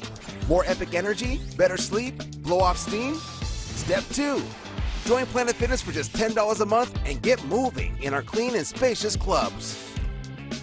Step 3, bask in that post-workout glow. Join Planet Fitness today for just $10 a month. Join today at any of the 50-plus Detroit area locations.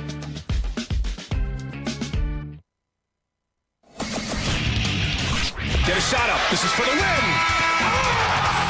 All of Detroit's sports teams live on Woodward. All of Detroit's sports coverage lives on Woodward Sports. Driving the best in Detroit sports coverage. Jeff Iafrate here. Let me tell you about our friends at the Foaling Warehouse in Hamtramck, because it's the home of the original football bowling game, 2 to play for $12, the unlimited open play, or you could pay $120 for a lane reservation for up to 10 people. $2 mystery beer machine, full bar. Check it all out. FoalingWarehouse.com. All right, breaking news. What is this breaking news? Now you got me on my toes. You didn't say nothing during the break. Yeah, he's going to tell you. I'm just as shocked as everybody tuning in right now. Breaking news.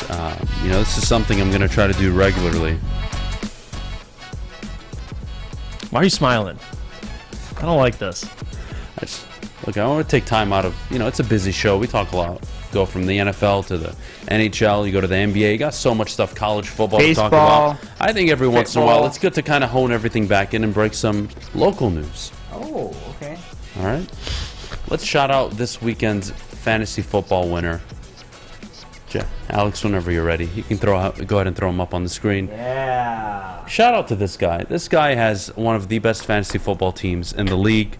His name is Cam Boosie. Shout out. I'm playing this week, and you know what? I just wanted to take time out of my busy day and my busy schedule to say congratulations on your fantasy football team. Congratulations on your shitty fantasy football team. Your shitty fantasy football team that includes Allen Robinson, Leonard Fournette, Kyle Pitts, and David Montgomery. You loser. Enjoy losing by 70 this week.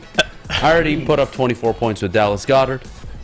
I'm projected to beat him by 34 points at the moment. I think I'll end up beating him by 70. This is the best team in the league right now, you said? His team, no. His team sucks ass. Oh, you just built all that up for nothing. Look, the reality is he's 5-3. Okay. I don't know how. I mean, sometimes God just blesses people with luck.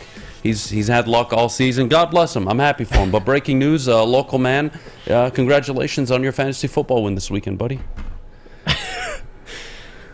I assume he watches the show. You just congratulated him on an L.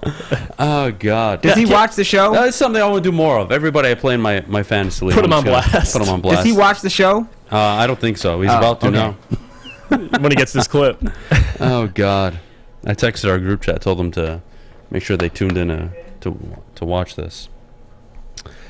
Oh, What's your record currently in that same league? 3-5. Oh, so you're clawing back. You're clawing back. 3-5. Oh my God. Yep. Well, my team, Fish. My team is now Kyler Murray, Hopkins, St. Brown, Henry, Kamara, Goddard, and Jonathan Taylor. So I think I'm doing just fine. Okay. I think I'm doing just fine. Do me a favor, Fish. Yeah. Shut the fuck up. I'll try. All right. Go Irish. Fish, don't do that. Moving on from fantasy football, Jeff Hockenson gone.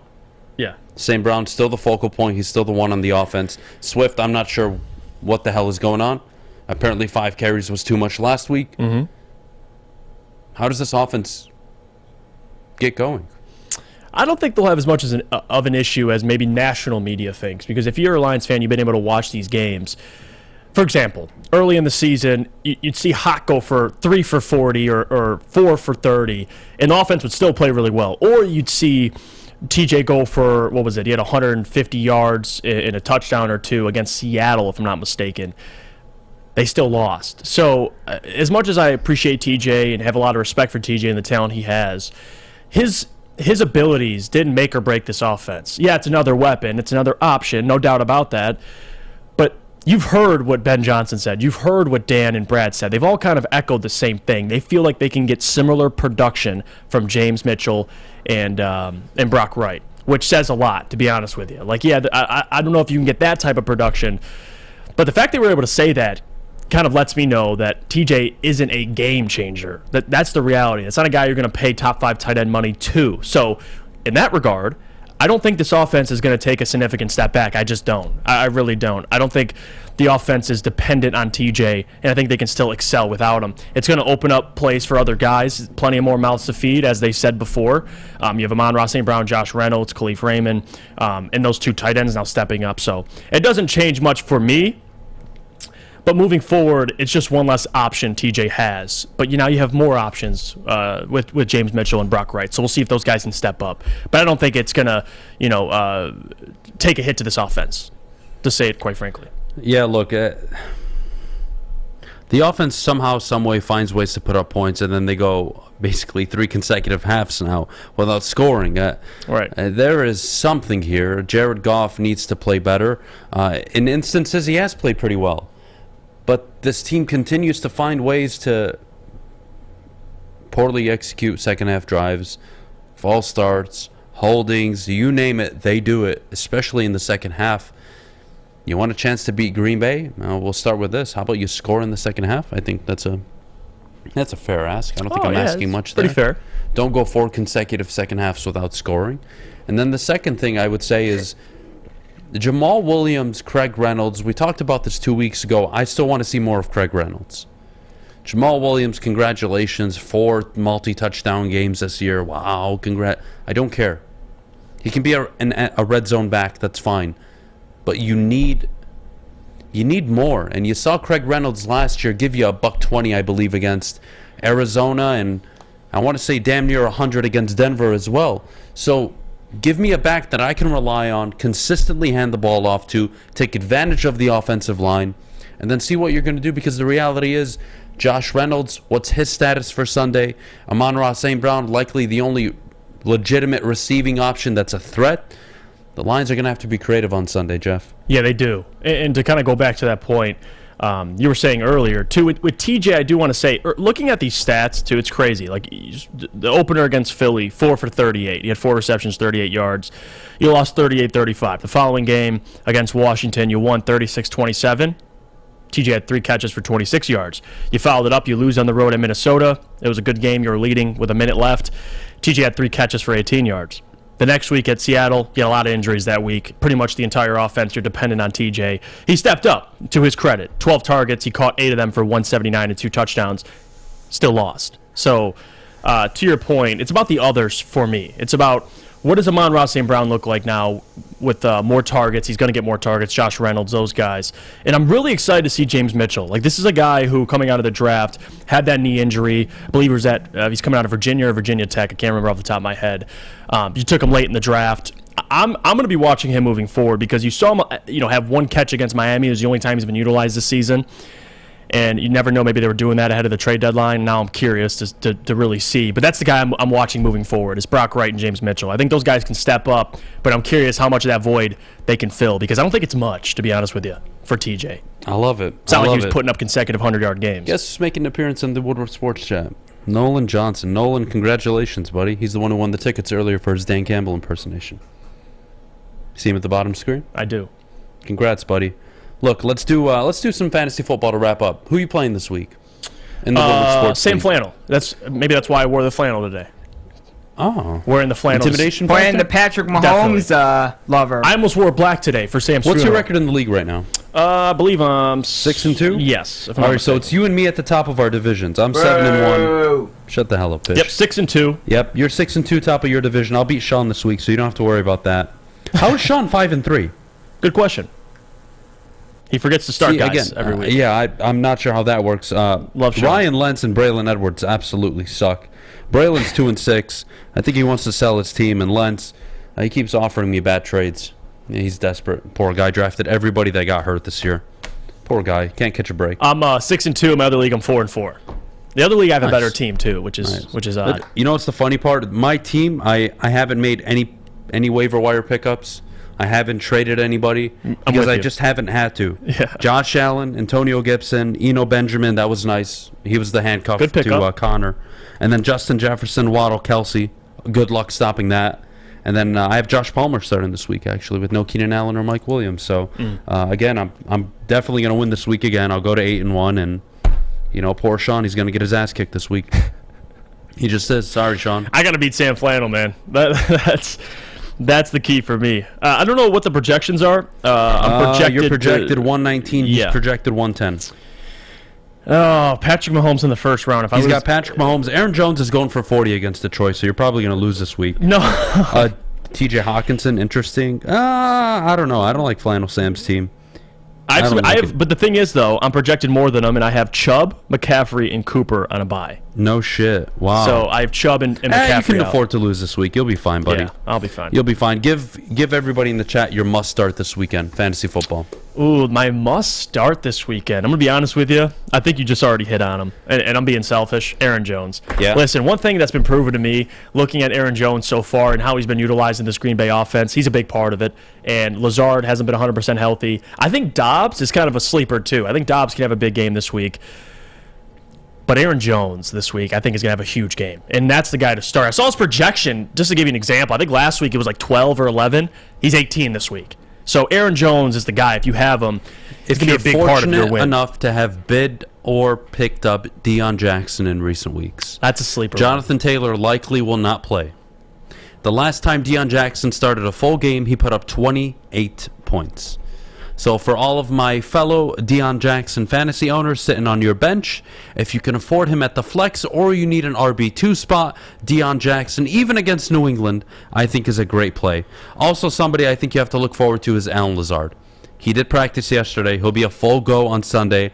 Allen Lazard likely blows up against a secondary that can't stop me if I was lining up at wide receiver. So Should be fun. Let's take a quick break. When we get back, we'll get to our best bets and our game predictions for the Green Bay Packers versus the Detroit Lions, and then we'll get to Mailbag at 9:50. But before we go, I got to tell you about our good friends over at Lady Jane's Haircuts for Men. Open 10 to 8, 7 days a week. Walk in anytime for an award-winning haircut. Their awesome stylists will take care of you like they take care of me. So get to a local Lady Jane's near you. Open 7 days a week. It's wicked awesome. The sports marketing agency would not be who we are without great community partners like Higuera Health and Carol Zaniga.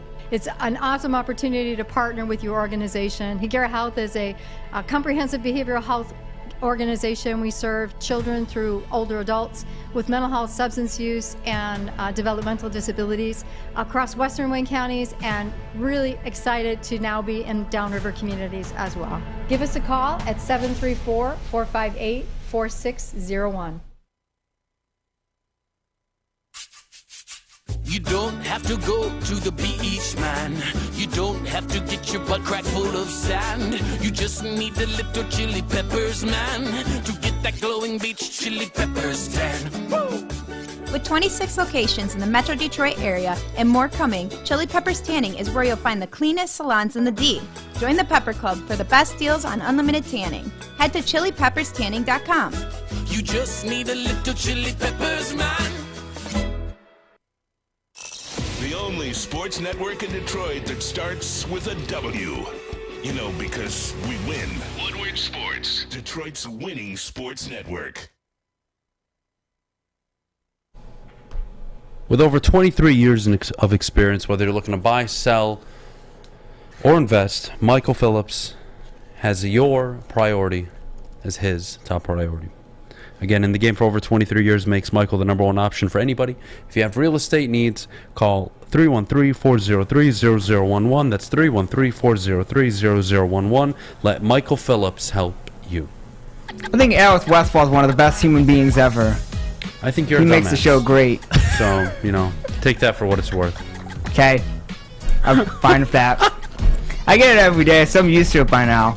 That's why I wear these items now. I just don't care. You're gonna take that? Yeah. You're just gonna take that, dude. I mean, it's Friday. Great weekend ahead. It's gonna be a great weekend. I mean, every God. single second, it's New Zealand sports. Bang, bang, bang, bang, bang, bang, bang. Can't miss it. Oh, God. Hopefully they win, though. Gosh, man. I'll be a little depressed if they lose. They did pretty well last week. Dear God. I hate to say I didn't expect that, but I definitely expected that. All right. Oh, yeah, let's you just get expected into that. it. There are 5 bets this weekend. Give us some good ones, Adam. I want to pick some winners. 3-2 again last week. For Oh, some reason, God. I just can't go 4-1. Jesus. I can't have a 4-1 or 5-0 day. I haven't had it all year. We're going to keep trying to push it. I'm going to keep fighting with my underdogs. My underdogs on the year, by the way, 8-3. Not bad. Okay, that's pretty good. Not bad. 8-3 on the year with underdogs. Fish, you like that? Yeah, So that's let's a make good some record. money this weekend. We're going to go underdog number 1. The Indianapolis Colts on the road will beat the New England Patriots. We'll start there. Okay? We're going to stick all NFL, by the way, for this one. We're going to go with the Indianapolis Colts to upset money line straight up, plus 194, buy them high, the New England Patriots. And then we'll go to the Green Bay Packers to cover 3.5 points against the Detroit Lions. It's only the 3rd time I've done it. Every time I've bet on the Lions game, I have won. We are 2-0 on the year. But having said that, Packers are covering those 3.5 points. I don't see it. I just don't. Yes, the Packers struggle defensively, but if there was ever, quote, a get-right game, it's against a team that constantly turns the ball over and gets shut out in the second half. We'll go to the Miami Dolphins-Chicago Bears game. Another spread I'm going to take. The 4.5 points between Miami and Chicago. Give me Miami to cover 4.5. I don't see how Chicago stay involved in this game. They just lost their 2 best defensive players. Yes, they have a Jaquan Brisker. Yes, they have some young talent. Yeah. It's not enough for Jalen Waddle and Tyreek Hill. I don't care what you do. Chicago have no business being in that game. Give me Miami to cover the 4.5 points. We'll go to the later game. Atlanta at home, 3-point underdogs to a team that doesn't have Keenan Allen or Mike Williams. Give me the Atlanta Falcons. Ooh. To cover the spread. Okay. All right. Atlanta to cover the 3 points. I still think Chargers win. Give me 27-26. The Chargers win. Atlanta covers the 3 points, though. We're going to take Atlanta to cover. And then the final bet, this one is arguably, I think, the easiest lock of the week. I don't really think you have to think about this. This has free money written all over it, and that's going to be the Arizona Cardinal game. Arizona Cardinals, 1.5-point favorites. Take the 1.5. You basically get it at even money at minus 115. The Arizona Cardinals, for me, are a lock this weekend to win. If you want to prop bet in that game, Kyler Murray touchdown. He hasn't ran for a touchdown in, I think, 4 or 5 weeks. He's due for one. Seattle, again, Tarek Woolley. How will he do against DeAndre Hopkins? That's a big test for him. It's going to be a tough game. Give me Arizona 27-24. They win by a field goal. This has got to be the 5-0 or 4-1 matchup this week. It's been 3-2 for like 4 consecutive weeks now. Drives me nuts. All right, let's move on. Those were the best bets. Colts, money line. Miami to cover. Green Bay to cover. The Falcons to cover. And then, of course, the Cardinals to cover. Those are the 5 bets of the week. Good luck, all of you. Put them all together in a parlay or bet them individually. I typically bet them individually. And then we'll go now Green Bay, Detroit. Jeff, give me your game prediction, final score. I'm going to go Green Bay. Clearly, this is a big game for them. Aaron Rodgers now in a 4-game losing streak. I don't think that continues. I think they beat the Lions. I do think, I don't think it'll be a blowout. I just don't think Green Bay has the weapons to put up that many points. But I am with you. I do think they cover, and I do expect Aaron Jones to have a big game, maybe even Romeo Doubs. I mean, this defense hasn't been able to stop a damn thing. And now you have Aaron Rodgers, who's very comfortable playing at Ford Field, and I think that continues. I think it's a get-right game for the Packers. I'll go 34-21. I'll say the Packers win on the road. First win after 4-game losing streak. They get right, as Neil Rule would say. Fair enough. I'm going to go 27-20 Green Bay. I think Green Bay win late on a Aaron Rodgers touchdown. The Lions do their best to go down the field and tie it, but they don't have enough. I think the Packers defense has one of its better performances of the season. It's a get-right game for Green Bay. They're on a 4-game losing streak. This is unheard of for any Aaron Rodgers football team. Give me the Packers to win 27-20. I do think, though, if there's one bright spot you're going to see in this game, it's 2 players.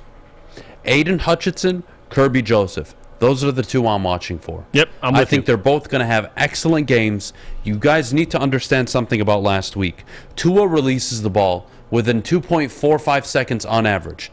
That is significantly quicker than some of the fastest quarterbacks in the NFL in terms of releasing the football. So there is no getting pressure on Tua in terms of getting home to him. Now, can you affect his throwing angles, affect his pocket? Sure. And the Lions could have done a better job at that. But with Aaron Rodgers and this offensive line for the Green Bay Packers, there's going to be opportunity. I like Aiden Hutchinson this game. I like him to get pressure, be a force. On top of it, Kirby Joseph, 2 consecutive weeks with a forced fumble. I think this week you're going to see Kirby Joseph have one of his better games in pass coverage. So those are the 2 players I'm looking for, Jeff. No, I agree. I think you could even throw Malcolm Rodriguez into that conversation too. I think this offensive line for the Packers, with the injuries they've suffered, moving Bakhtiari around. I mean, he hasn't been 100% healthy. I do believe Aiden can get home once this game. I think he can get after Aaron, but we'll see. I don't think that changes the outcome, but he's going to be a big factor involved in that. Can you pressure Aaron Rodgers? I still think the Packers win, but you're right about that. Kirby might be able to pull one down. It's not like many have been able to do it against Aaron Rodgers, but he's been close for so many weeks. We'll see the impact Kirby has this week against a wide receiver core that's going to play well, like every wide receiver core against the Detroit Lions this year. It's nothing new. So I'm excited to watch Kirby, though. He's been looking better and better every single week. But Lazard, I feel like he's going to have a big game. Lazard's going to have one of his better games. I do think so. Again, Aaron Rodgers doesn't really turn the ball over much. They have been struggling. I think they're going to rely heavily on Aaron Jones, especially out of the backfield. I don't see a way where the Lions can pull off this game. I just don't see it. I just don't. This game doesn't. I don't want to say it's a trap game. The Packers are favorites, but yeah, that's tough sliding. I think they're 6.5-point favorites. If I'm honest, I have them winning by a touchdown. They're only 3.5-point favorites on the road, but yeah. Give me the Packers in this one. It's a pretty easy call. Let's take a break. When we get back, WoodwardSports.com and the Woodward Sports chat. Get your questions in the chat. Mailbag time. We'll answer all of your questions. But before we go, Jeff, our good friends over at Cintron. Well, guys, let me tell you about Cintron, because it's the official energy drink of the Red Wings. Cintron has combined all 3 of their flavors, delicious flavors, into a limited edition 6-pack sampler box. You can try Cintron's great tasting cranberry, classic, or sugar-free, all in one pack. Pre-order your Cintron 6-pack sampler box today at cintronworld.com/Red Wings. Get energized with Cintron. Hi, I'm John from Better Rate Mortgage, and to me, family is more than blood. That's why I have the biggest family in Metro Detroit. If you're looking to buy a house or refinance and need a loan, come get treated better than family by me and our entire team here at Better Rate Mortgage. We pride ourselves on giving you better advice, better service, and a better loan experience. That's why we are Better Rate. If you're looking for a new mortgage, come get treated like family. Actually, better with Better Rate Mortgage. Visit us at mybetterrate.com or call at 248-480-4467 today. Make sure you download the Woodward Sports app in the App Store and the Google Play Store today. Take Woodward Sports with you wherever you go and listen live on your phone or mobile device.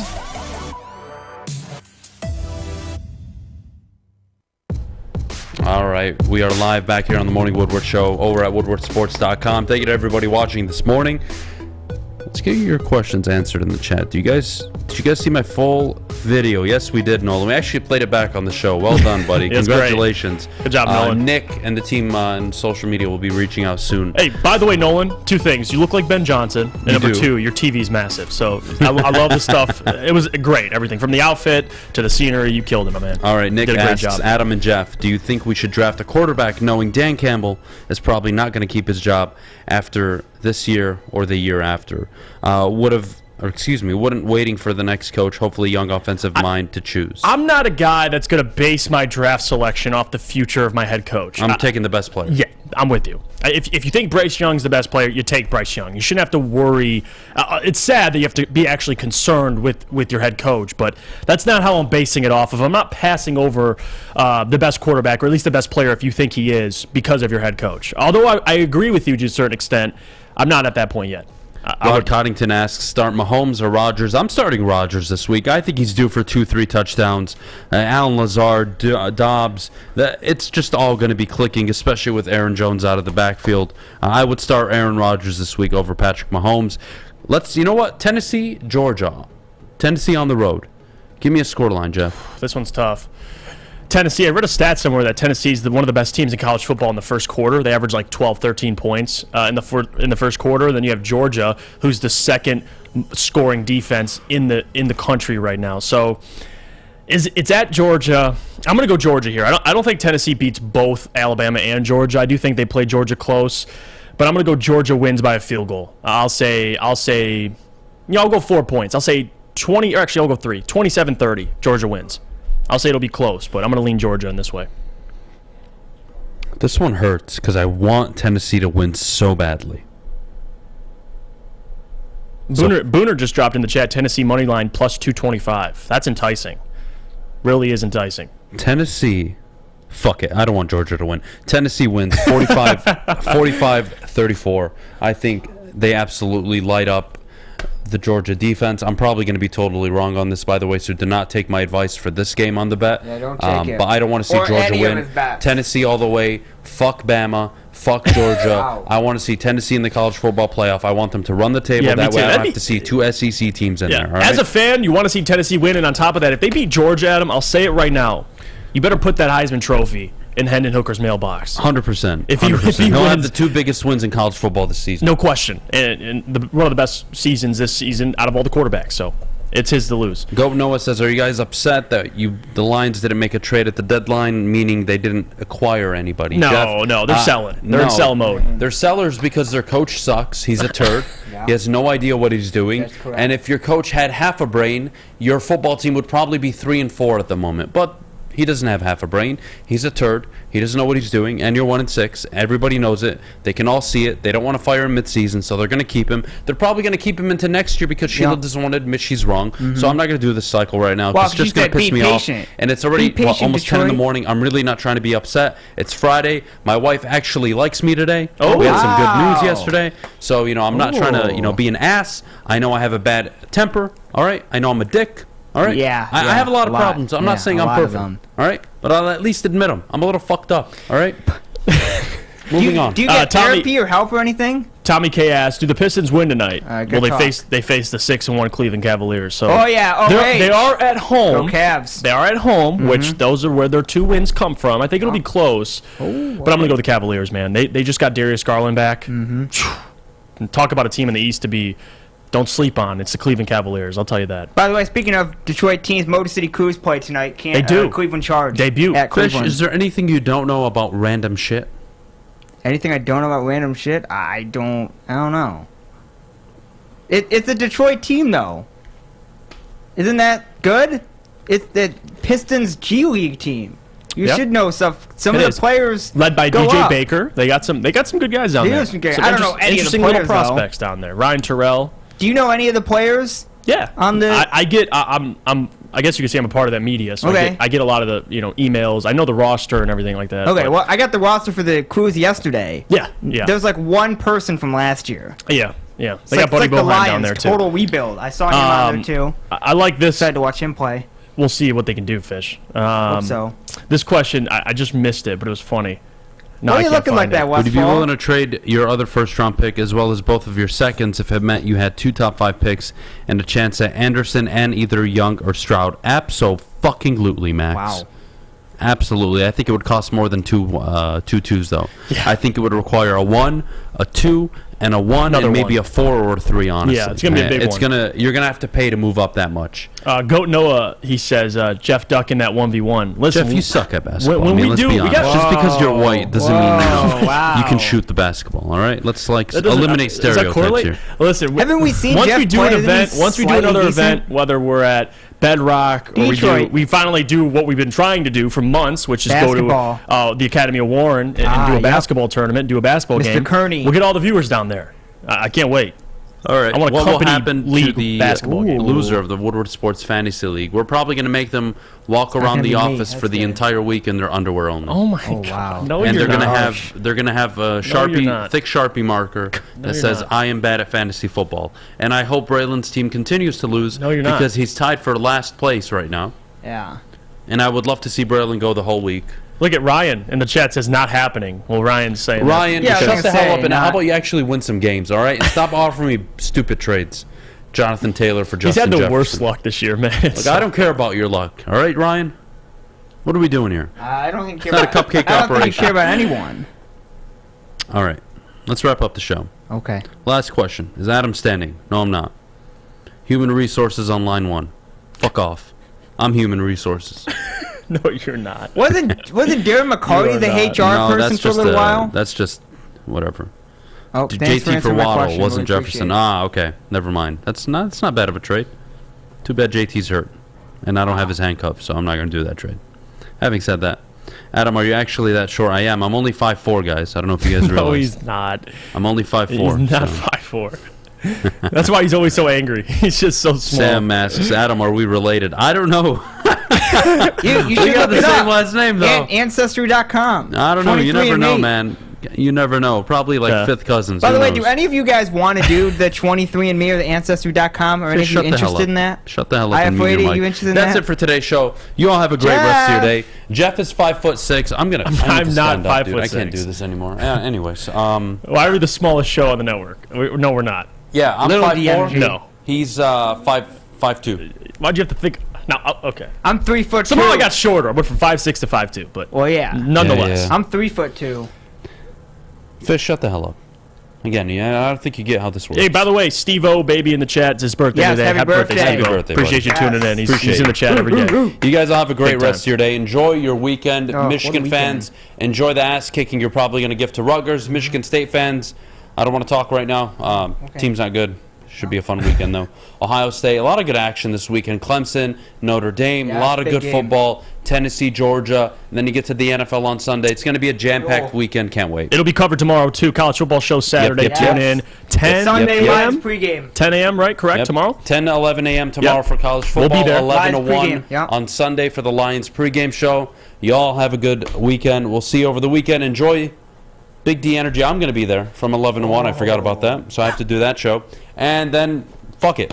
You guys all have a great day. Thank you. Have a good weekend, everybody. New Zealand, all New Zealand sports this weekend. How do you not?